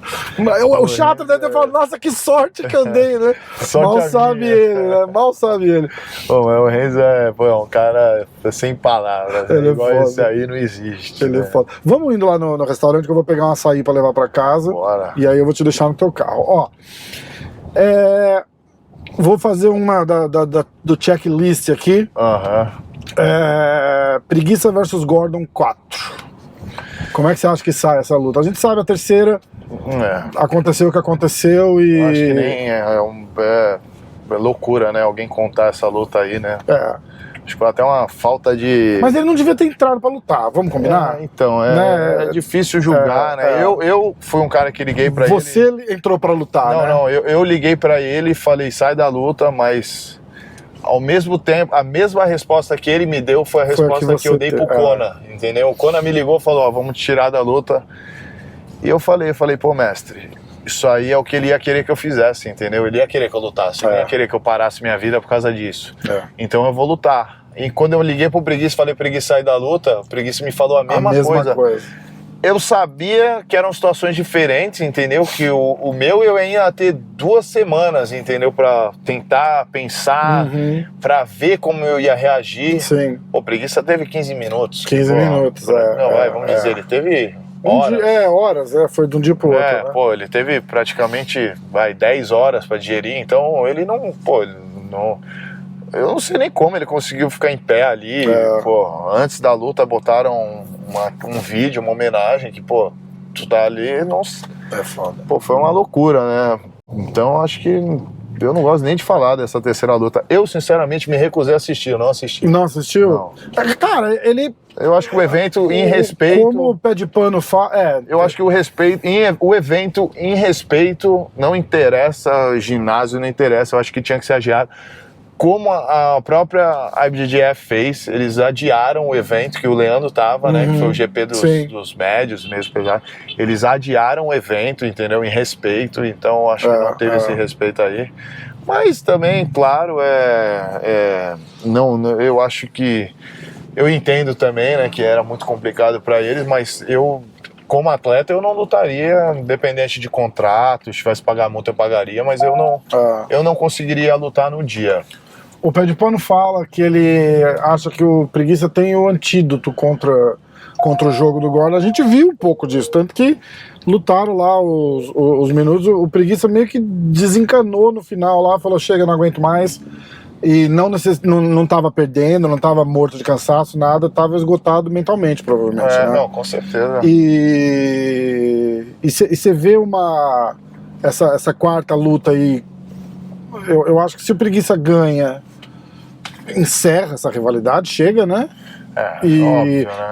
Mas uma outra coisa que o Pé fala muito também é que pelos últimos anos, assim, recentes, o Preguiça tá meio que checking out, né? Tipo, ele tá querendo ir pro MMA, e aí ele fala isso, e isso daí não é bom, porque o Gordon vai crescer em cima disso, vai ser o cara que, sabe, sei lá. Tipo assim, foi uma luta que, claro, não podemos desmerecer o Gordon, né? Ele, pô, é um cara aí que tá só melhora, né? E melhorou muito desde as últimas derrotas pro Preguiça, mas eu acredito que o Preguiça, com a cabeça no lugar, é um cara que, pô, tem tudo pra ganhar dele, né? Como já ganhou 2 vezes. Então, eu acredito que o Preguiça pode ganhar sim. E eu mesmo fui um dos caras que, depois do ADCC, conversei com o Preguiça, né? Que parecia, ali olhando de fora, que ele tava desfocado, né? Então o treino deu pra ver que ele não treinou do jeito que era pra ter treinado. Exatamente. E, sinceramente, ainda bem que ele não lutou com o Gordon no ADCC, porque eu acho que não seria muito bom ali, né? E ele mesmo também vê isso, né? Tanto que agora ele tá, focado, tá lá em San Diego, não tá dando aula, não tem funcionário para lidar, né? O funcionário da academia, não tem lidar com aluno, tá longe da família, tá longe de tudo. Então ele tá fazendo aquele sacrifício, né? Abdicou de, um relacionamento ali, tá longe da mulher, tá longe da namorada, tá longe da família, pra treinar. Então eu acho que isso é algo que eu só vi ele fazendo isso aí, anos atrás, né? Nos primeiros mundiais que ele ganhou. E pra ele estar fazendo de novo, eu acho que essa motivação ele tava sem. Então, eu acho que isso tá essa sendo parada dele bom, treinar com o Galvão, o que você achou disso daí? Achei legal, não né? desmerecendo, mas muita gente achou estranho, porque ele é da Gracie Barra, o Galvão meio que perdeu a última luta pro Gordon, então os caras falam, como é que ele vai... O que rola pra... O que ele tem pra mostrar que vai mudar o jogo do Preguiça? E eu rebati, eu falei, de repente ele tá procurando um cara bom pra treinar só, entendeu? Não é isso? Isso, ele, tá procurando material humano, né?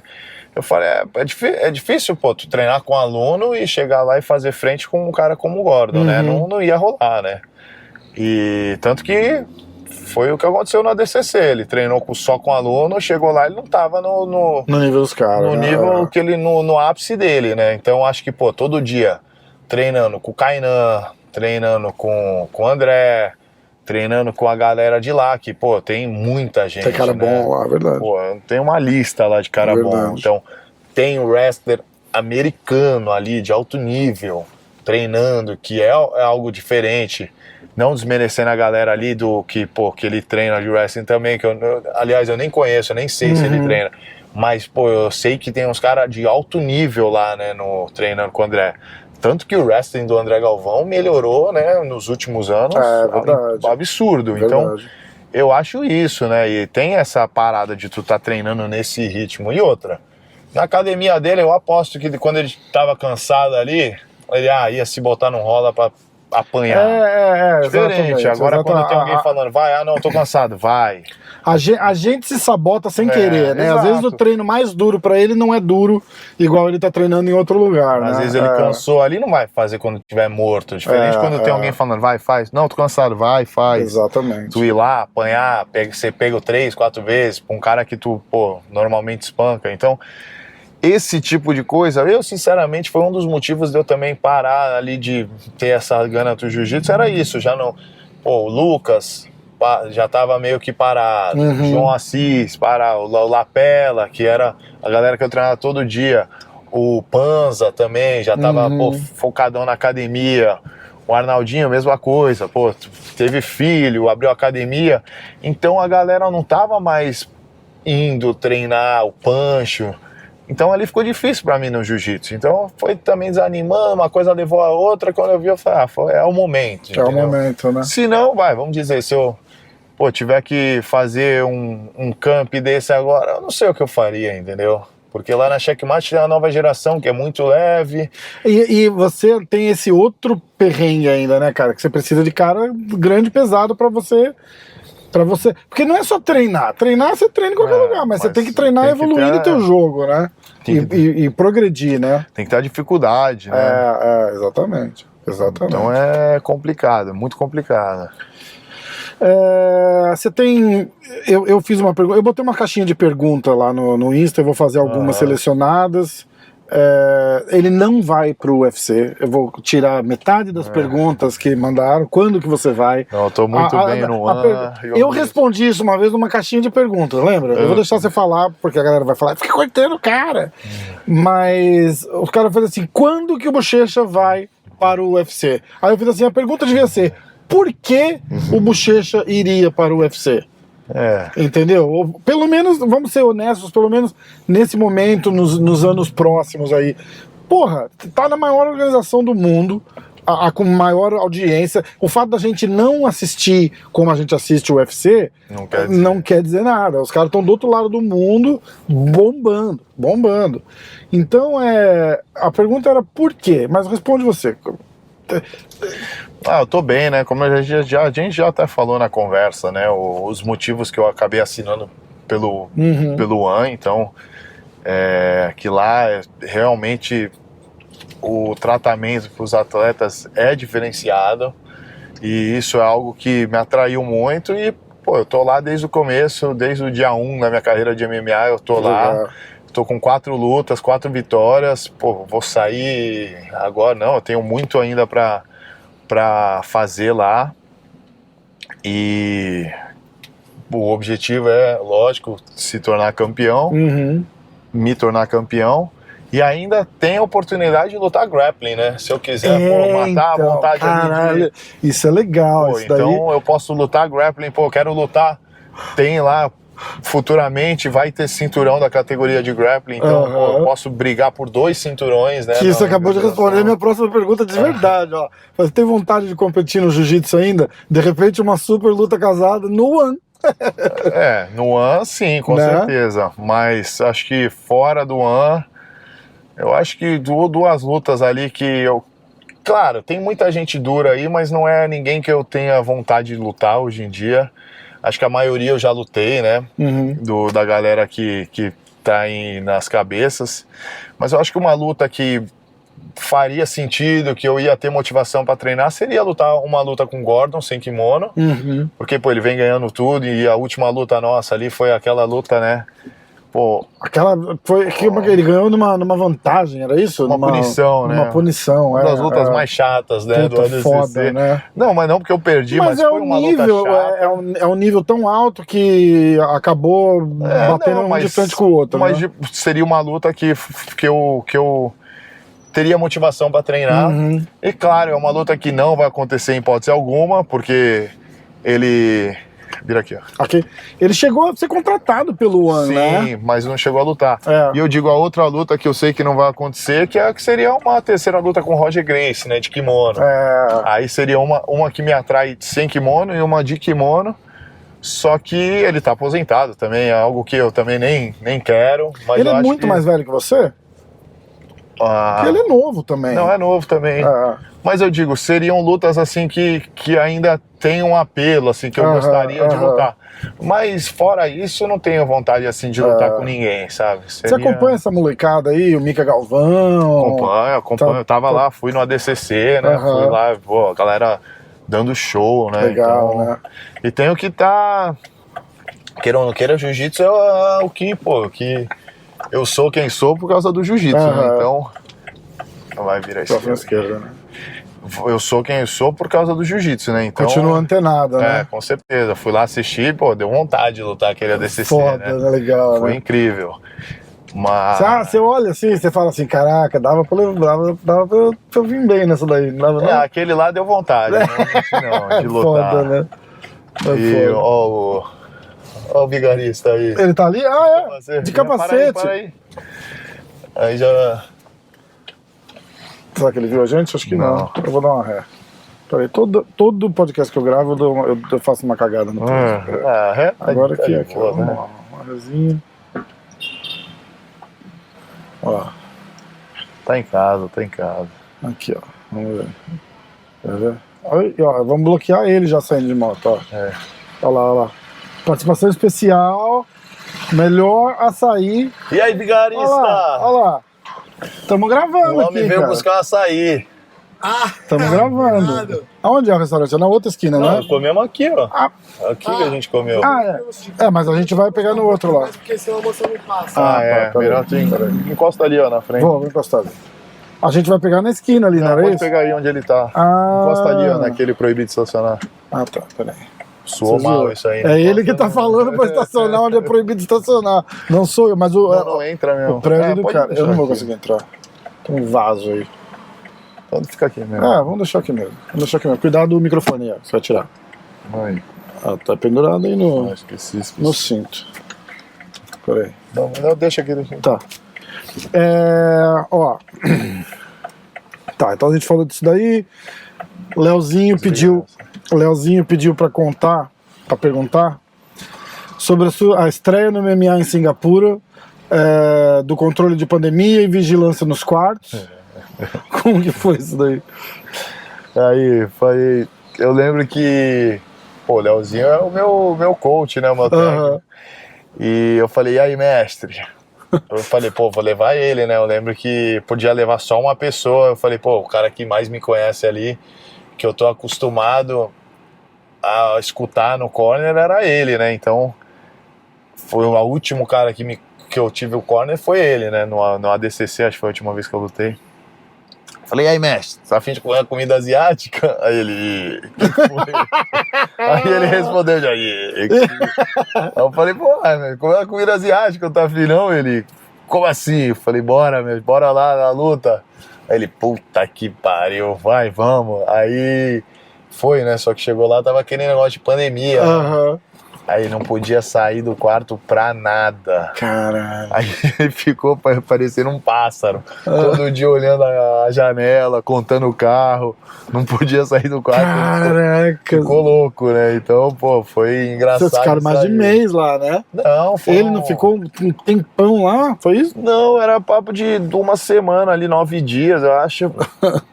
Mas não podia sair do quarto. Caralho, então era muito complicado. Teste de Covid todo dia lá no nariz, aquele negócio chato. E, foi 2 vezes assim. Agora que tá tranquilo, né? Pode sair. Já. Mas eu lembro que ele sofreu. E ainda, quando a gente ia treinar, eu falava, mestre, fica aí. Ele puxava, virou manopleiro ali, teve que puxar manopla, tomava queda, tomava ground and pound. Aí o Leozinho saiu, sofreu. Passou da idade pra fazer mestre, isso, né? Tamo junto, mestre, sem palavras. E aí ele falou, pede pra contar a história da pós-luta, o coach do adversário coreano, super fã do Bochecha, e pediu pra bater foto e ainda pediu pro lutador fazer umas fotos com você. Como assim, cara? Não, do Kang, né, do Kang Ji-won, né? Dessa última agora? Não, essa última foi... O cara era bielorrusso. Foi a de dezembro de 2021. A gente tava ali e foi uma luta dura, né? Que o cara era muito duro, só que eu consegui ali dar um ground and pound nele, acertei bastante soco, e no outro dia ele tava no hotel, ainda tava um pouco machucado, e o coach não fala uma palavra de inglês, né? A gente não fala coreano. Ele, o cara só fazia gesto, pegou, botou a gente um do lado do outro, aquela situação ali, né? Super confortável. Acho que não tem nada a ver, mas se você se comunica fica mais fácil. 100%. Né? Aí fez a gente tirar foto ali dos coaches, né? Eu, o Leozinho, ele e o lutador. Aí ele falou, não, tirou o Leozinho da foto, ele saiu da foto, fez sair eu e o cara só. Tipo, uma situação meio ali. Mas foi um respeito, né? Só que a forma de não conseguir falar, né? Agradecer pela luta é complicado, mas foi ali uma forma engraçada, ali uma situação meio que o cara botou a gente do nada, entendeu? Putz, muito bom. Muito bom. Ó, eu quero... Quer ver? Eu tenho uma aqui que foi o Pé de Pano que mandou. Eu vou pegar aqui rapidinho pra te mostrar. Cadê? Tá aqui na hora do jiu-jitsu, ó. De ontem, inclusive. Eu falei pra ele, vou gravar com o pé. Vou gravar com o pé, não. Vou gravar com a bochecha. É 54... Até anotei, ó. Vamos ver aqui, quer ver? 54,2. Aqui, ó, pronto. Tá falando de você, ó. Como não colocar? Mas não vem pegar minha lista, não. Colocar na lista. Os caras ficam pedindo. Ele faz uma lista de melhores. Ele tá devendo para uns caras aí faz uns 5 anos uma lista de melhores de todos os tempos. E não pode ser ninguém que ele treinou, que ele conviveu para ser uma lista realmente imparcial. Entendeu? Então, tipo, na lista dele o Roger não entra. Porque ele fala, porra, eu tenho tendência a fazer. Então ele tá falando de você. Ele falou, porra, não tem como tá na lista. Aí ele fala, mas não vem roubar a minha lista. Porque eu falei, o Bochecha tá na lista? Ele falou, porra, não tem como. Mas não rouba a minha lista. Olha lá, quer ver? Eu dessa lista eu concluo. Tá bem. Você tem alguma pergunta pro Bochecha pra fazer mesmo? Eu falo pelo que tem. Pergunta pra ele. O Pé de Pano perguntou, quando vocês lutaram, o quão estava apertado aquele estrangulamento? Cara, velho. Ele falou já, mas pergunta. Tá perguntado, então. O Pé de Pano, pô, vou te falar, aquela luta ali, pô, entrei pra lutar com o Pé de Pano, eu tava nervoso, né, cara, 2012. Foi o primeiro, acho que foi o primeiro ano que eu ganhei, acho que eu lutei com ele na semifinal, nas quartas. E ainda ele me deu um estrangulamento daquele ali que eu assisti a vida inteira, né, ele segurando aquela bola. Pô, e quando eu tomei ali, eu falei, meu Deus do céu, vai acabar aqui. Eu sei que eu rodei que nem um louco, caí por cima ali. Eu sei que foi uma raspagem, mas, pô, foi uma honra, né, lutar com o Pé de Pano, que eu acho que a primeira revista que eu tenho em casa, eu tenho até hoje essa revista lá, meu pai guardou, acho que é o Pé de Pano e o Minotauro de kimono, olhando, acho que uma tatame, o Gracie. Caramba! Foi uma das primeiras revistas que meu pai comprou, né? Do jiu-jitsu, era essa e deu outra que era Margarida na capa. Então, pô, lutar ali foi uma honra, né? Uma oportunidade ali que... Mas eu lembro que tava justo, viu? O pé quase me botou pra aplaudir. Caralho, o pé é foda. Ó, eu queria trazer... Tem um... Ó, perguntas do Instagram, tá? Jiu-Jitsu Brasil Oficial perguntou quando é a próxima luta. Eu vou só falar alguns nomes aqui, porque eu botei pra galera mandar. A gente provavelmente já falou sobre todas, então a gente só vai fazer a referência. Próxima luta, a gente falou, provavelmente não tem um evento em maio, que você não vai lutar, provavelmente... Talvez possa lutar, mas eu acho já em maio? Então, se der tudo certo ali, se eu estiver me sentindo 100%, esse evento é uma... Mas como eles... acho que se eu falar, pô, em abril em março. Pô, tô pronto, acho que é pouco tempo para divulgar, então Sim. por questão disso eu acho que não vai rolar maio, mas o meu objetivo é adotar esse de maio, né? Tá. Mas se não, ali no mais tardar, junho, julho. Junho, julho, era o que eu ia chutar, tipo, mais pro meio do ano ali, né? Luiz Bess, qual o melhor grappler atualmente do MMA? Do MMA. Quem foi? Eu vou dar uma mudadinha nessa pergunta. Qual foi o melhor, o cara mais foda que você já treinou que não vivia de jiu-jitsu? Tipo, MMA, ou wrestling, ou sei lá. Que eu já treinei? Que você falou, caralho, esse cara é foda. Mais lutador? Tipo, sei lá, você foi treinar na AKA, por exemplo, e deu um rola com o Luke Rockhold, que você fala, caralho, o cara é muito bom, uma parada assim. Que eu não conhecia, assim, o Luke, né, na época, foi um cara que me surpreendeu bastante, mas eu acho que o que me surpreende até hoje, que eu treino com ele, ele me bate, é o Steve Mocco. Sério? Caralho. Pode perguntar pra qualquer um aí que já treinou com ele, vai saber o que eu tô falando, o cara é muito... É difícil demais treinar com o cara. Que legal. Mas, pô, ele é o treino mais duro, assim, eu acho que eu já treinei a ele. Eu acho que o mais duro do jiu-jitsu hoje, que eu acho que no jiu-jitsu da história, foi o Demian Maia, né? Eu acho que o jeito que ele usava o jiu-jitsu não tem nada parecido, né? Fazia parecer uma dança, adaptação, né? Era realmente, né, a arte suave, então era algo lindo de ver. Eu vou gravar com o Demian semana que vem, engraçado, né? O Demian, cara, eu sou fã aí de tudo que ele fez no CON, no 100 e no MMA. Né? Acho que foi incrível. E hoje em dia, assim, pensando agora rapidamente, acho que quem usa o jiu-jitsu de uma forma linda de ver também é o Charles do Bronx. Charles, né? Eu acho que do jeito que ele combina ali, ele não é um cara que depende só do jiu-jitsu, porque a mão dele é muito boa, mas quando ele vê a oportunidade, ele é um tiro que ele dá. Então acho que isso é incrível, né? E é um cara que nunca necessariamente competiu jiu-jitsu em alto nível, né? De ser, tipo... 5, 6 vezes campeão mundial, né? Ele competiu jiu-jitsu, mas acho que num nível mais... Ele competiu bastante, foi campeão brasileiro, faixa roxa, eu acho.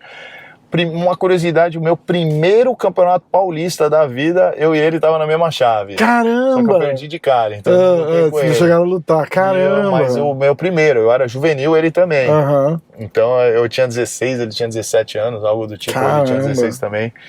Então, pô, é um cara que competiu há muito tempo, mas eu lembro quando eu era marrom, 2010, ele já estava migrando pro MMA. Então, se eu não me engano, a primeira luta dele, acho que em 2010 ele entrou no UFC.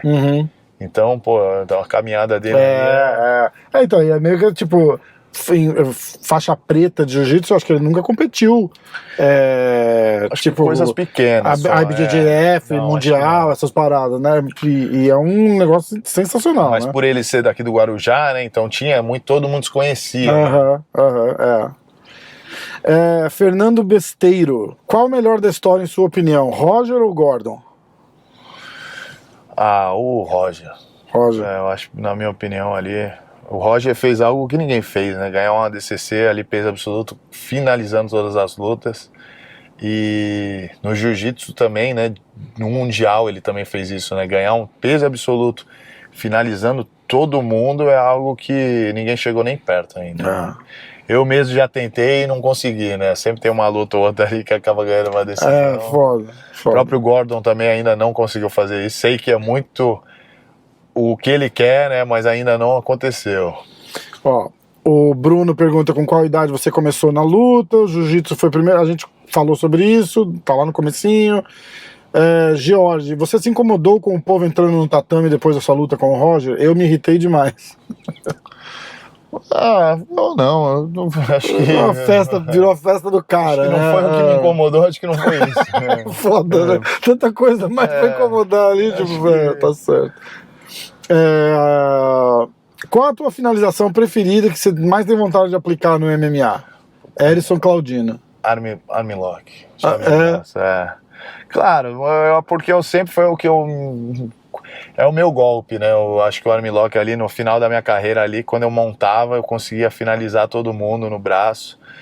Então é o que eu mais gosto, né? Quando eu consigo montar e finalizar no braço, hoje em dia tem sido a minha finalização favorita. Legal.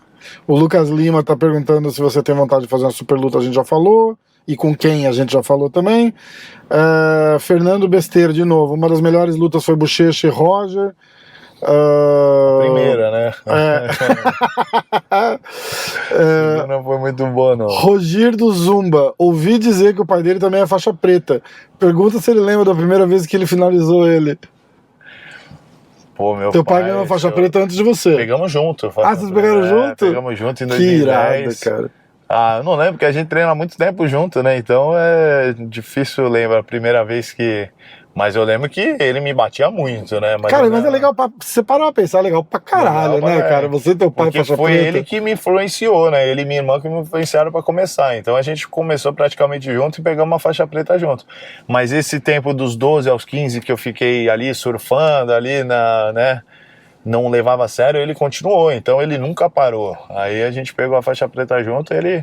Inclusive, a primeira vez que ele foi para os Estados Unidos, ele foi para Las Vegas, eu falei, pô, tu vai lá, mas tu vai lutar um Mundial de Master. Ele, não, lutou e ganhou. Que irado, campeão Mundial Master. Que irado, então, que irado. Tem um título mundial na bagagem. Aí muito o seu Cleito, Black Belt, muito legal, porra, ó. Eu deixei pro final, propositalmente, pra gente encerrar falando. Tem poucas vezes eu me emocionei como eu me emocionei com o teu discurso da luta lá, quando você fala do luto, tinha acabado de acontecer aquela merda toda.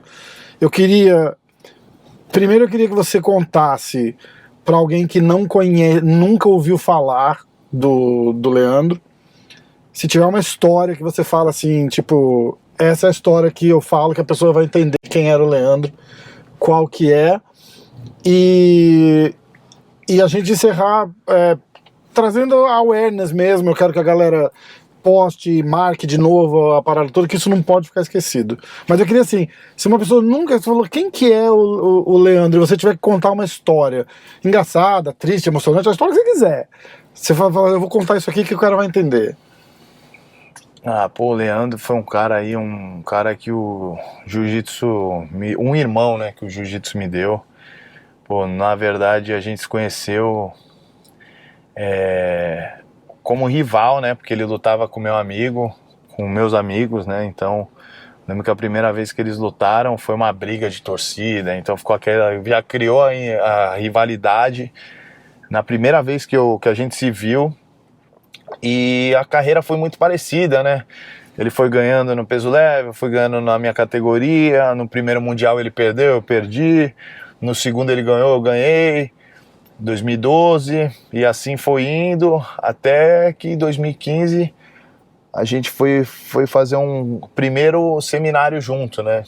Recente, assim, 2015? 2015. Não, a gente já se conhece há muito tempo. Sim, né? sim, não, 2007, mas parece que era assim. Mas em 2015 a gente, foi dar um seminário junto em Ibiza. E, a gente já se conhecia e tal, rolava aquele respeito, de, né, sempre estar ali lutando um com o outro. Só que eu lembro que a gente, ficou uma semana junto, fomos já 9 horas, já um do lado do outro conversando. E eu lembro que depois dessa viagem, já virou ali uma amizade verdadeira. E 2016, e eu tava já machucado, né? Eu tinha acabado de me lesionar nessa viagem, eu tava para operar. E eu lembro que em 2016 foi quando aconteceu a primeira parada, né? Ele... Chegou eu e ele na semifinal, ele falou, vai lá, e ele abriu mão ele não lutou comigo, né, e na semifinal do absoluto, e eu tinha treinado com ele um mês antes, ele tinha aliviado, então eu sabia que eu ia perder pra ele, e ele falou, não, vai lá, tá na sua hora, né, ele falou, tá na sua hora, eu vi tudo que você passou aí nessa lesão, tudo sacrifício, tá na sua hora de ser campeão, não tá na minha. A minha vai chegar. Eu falei, não, cara, tu tá abrindo. Não, vamos lutar, discutir. Mas ele falou, não quero lutar, não vou conseguir lutar contigo, vai lá. Aí eu falei, pô, o cara tá abrindo mão do sonho dele por causa de mim. Tipo, pô, quem é que faz isso? Sendo que ele tava me batendo 2 semanas antes. E ele sabia que ele ia ganhar, tipo, mas aí pô, aquilo ali foi muito marcante pra mim, né? Eu fui, lutei a final, ganhei, só que ninguém viu isso, né? Todo mundo falou, o que aconteceu com o Leandro? Ele falou, não, machuquei, não quis lutar. Aí chamaram ele, tomou WO, né? Uhum. E, pô, aquilo ali foi algo que eu já tava uma amizade verdadeira, depois daquilo ali eu falei, pô, o cara é uma pessoa mesmo... Cara diferente, de né? falar isso, né? Falou, não tá na tua hora, minha hora vai chegar, né? Caramba. E eu lembro que, puta, aconteceu aí a gente cada vez mais próximo, não só por causa disso, mas foi uma coisa que aconteceu. Depois lutamos vários outros campeonatos e até que chegou a parada da lesão, né? Que ele se lesionou. Que aí ele se lesionou. Aí eu consegui devolver o título, uma forma de retribuir aquilo que ele tinha feito, né? Então, mas muita gente não viu o primeiro, entendeu? Eu contei isso pro meu pai.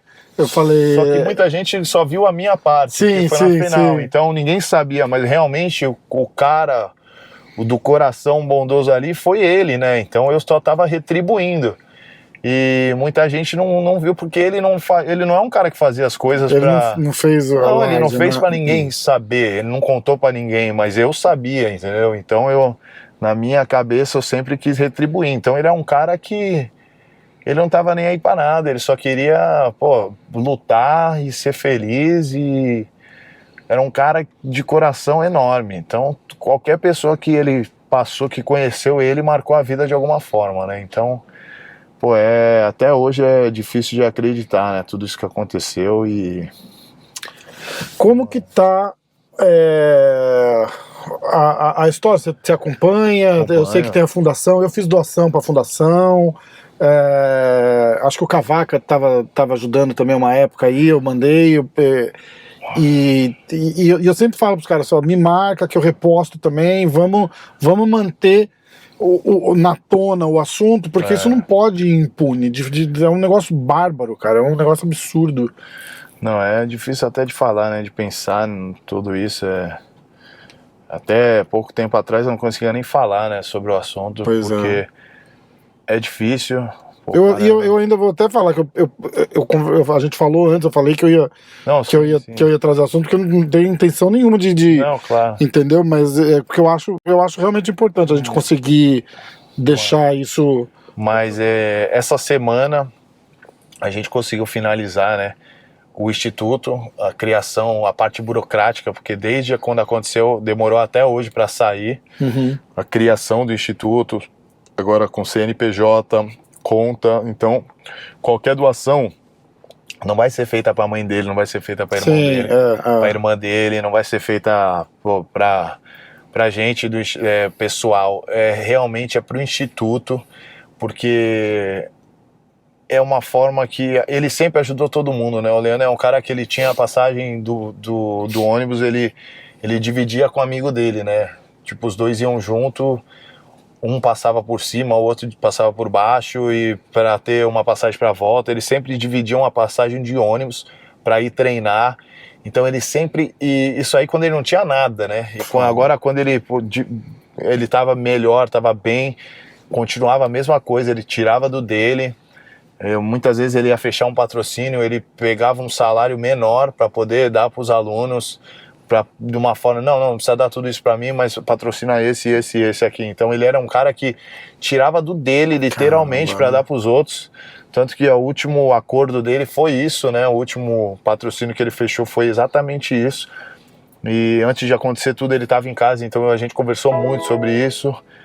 E a criação do Instituto foi para isso, né? Porque de alguma forma o legado dele, o nome dele vai continuar fazendo isso. E ele veio de um projeto social, né? Então a própria mãe dele falou, se puder, né, igual ele nunca vai existir outro, porque para mim tem o Pelé e tem ele, entendeu? Que o Pelé foi no futebol, para mim, na minha opinião, pode não ter sido o cara com o maior título, mas a genialidade dele é algo de se comparar ao Pelé. Então eu acho que igual ele não vai ter, mas se puder ter algo parecido, um atleta que sai ali, que venha do nada e vire um atleta, que consiga viver do esporte, todo mundo já vai estar muito feliz, inclusive a mãe dele, que é o que ele queria sempre ajudar os outros, né? Então por isso que é o objetivo do Instituto, da criação do Instituto é isso, vai ser um projeto social da onde ele veio também, parecido, e foi criado essa semana. Então quem quiser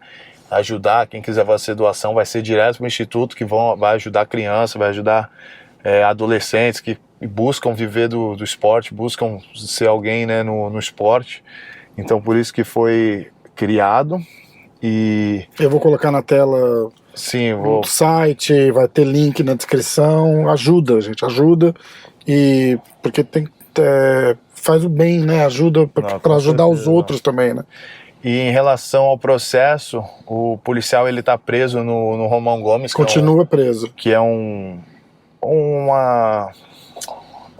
presídio para militar. Só que são 2 processos que estão rolando, né? O primeiro que é o interno, para ele ser ou não exonerado do cargo. Ele não foi... Ainda não. Nossa, que diz que o salário dele estava suspenso. O ex-governador, né, o Rodrigo Garcia, tinha dado uma entrevista, falou que estava suspenso. E o penal, o processo penal, o julgamento vai ser dia 3 de fevereiro. Então... Nossa, tá chegando. Tá chegando e a gente reza, né, para que a justiça seja feita. Eu acho que não tem, todo mundo sabe o veredito disso, qual que tem que ser, né? Ele tem que ser punido, tem que pagar pelo que fez, e a gente espera que a justiça realmente seja feita, e agora é rezar, né? Eu vou postar, dar mais informações para a galera que quiser ajudar o Instituto ou em relação ao julgamento, para fazer um barulho, né? Principalmente essa reta final. E me marca, né, para eu postar junto. Claro.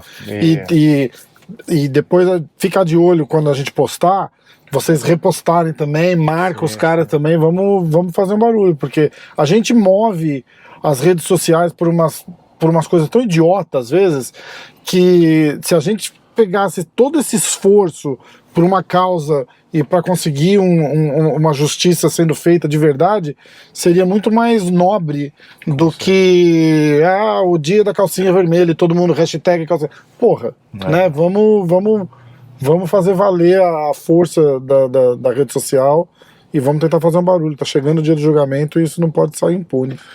Agora é rezar para a justiça ser feita de verdade e rezar, né, por ele, que é o que nos resta, né? É isso aí. Irmão, caralho, valeu, que dia. Pô, obrigado pelo almoço, obrigado pela tarde. Pô, valeu pela visita aí, espero que tenha gostado do almoço do açaí. Maravilhoso. Como é que chama? De boa. De boa. E agora vamos ali buscar, né? Vamos ali buscar. Né? Levar pro teu pai aí, senão ele vai ficar louco, só fazer propaganda e não levar a prova. Vamos nessa. Gente, obrigado, pessoal aí, ó. O Instagram do Bochecha tá na tela, o site da fundação do Leandro Lo vai estar passou na tela, do Instituto, tá na descrição do vídeo. Eu vou deixar no comentário fixado lá também. Quem puder entrar, ajuda. Mas eu não tenho. Se puder ajudar com R$5, R$10, qualquer coisa ajuda. Vai ter se 1000 pessoas ajudarem com R$10, são. Futuramente doação de kimono, não precisa ser só dinheiro, né? Que vai ser. Enfim, exatamente. A gente não. É porque eu faço parte também do Instituto, né? Eu, Preguiça, Minotauro. Então, que legal. A mãe dele,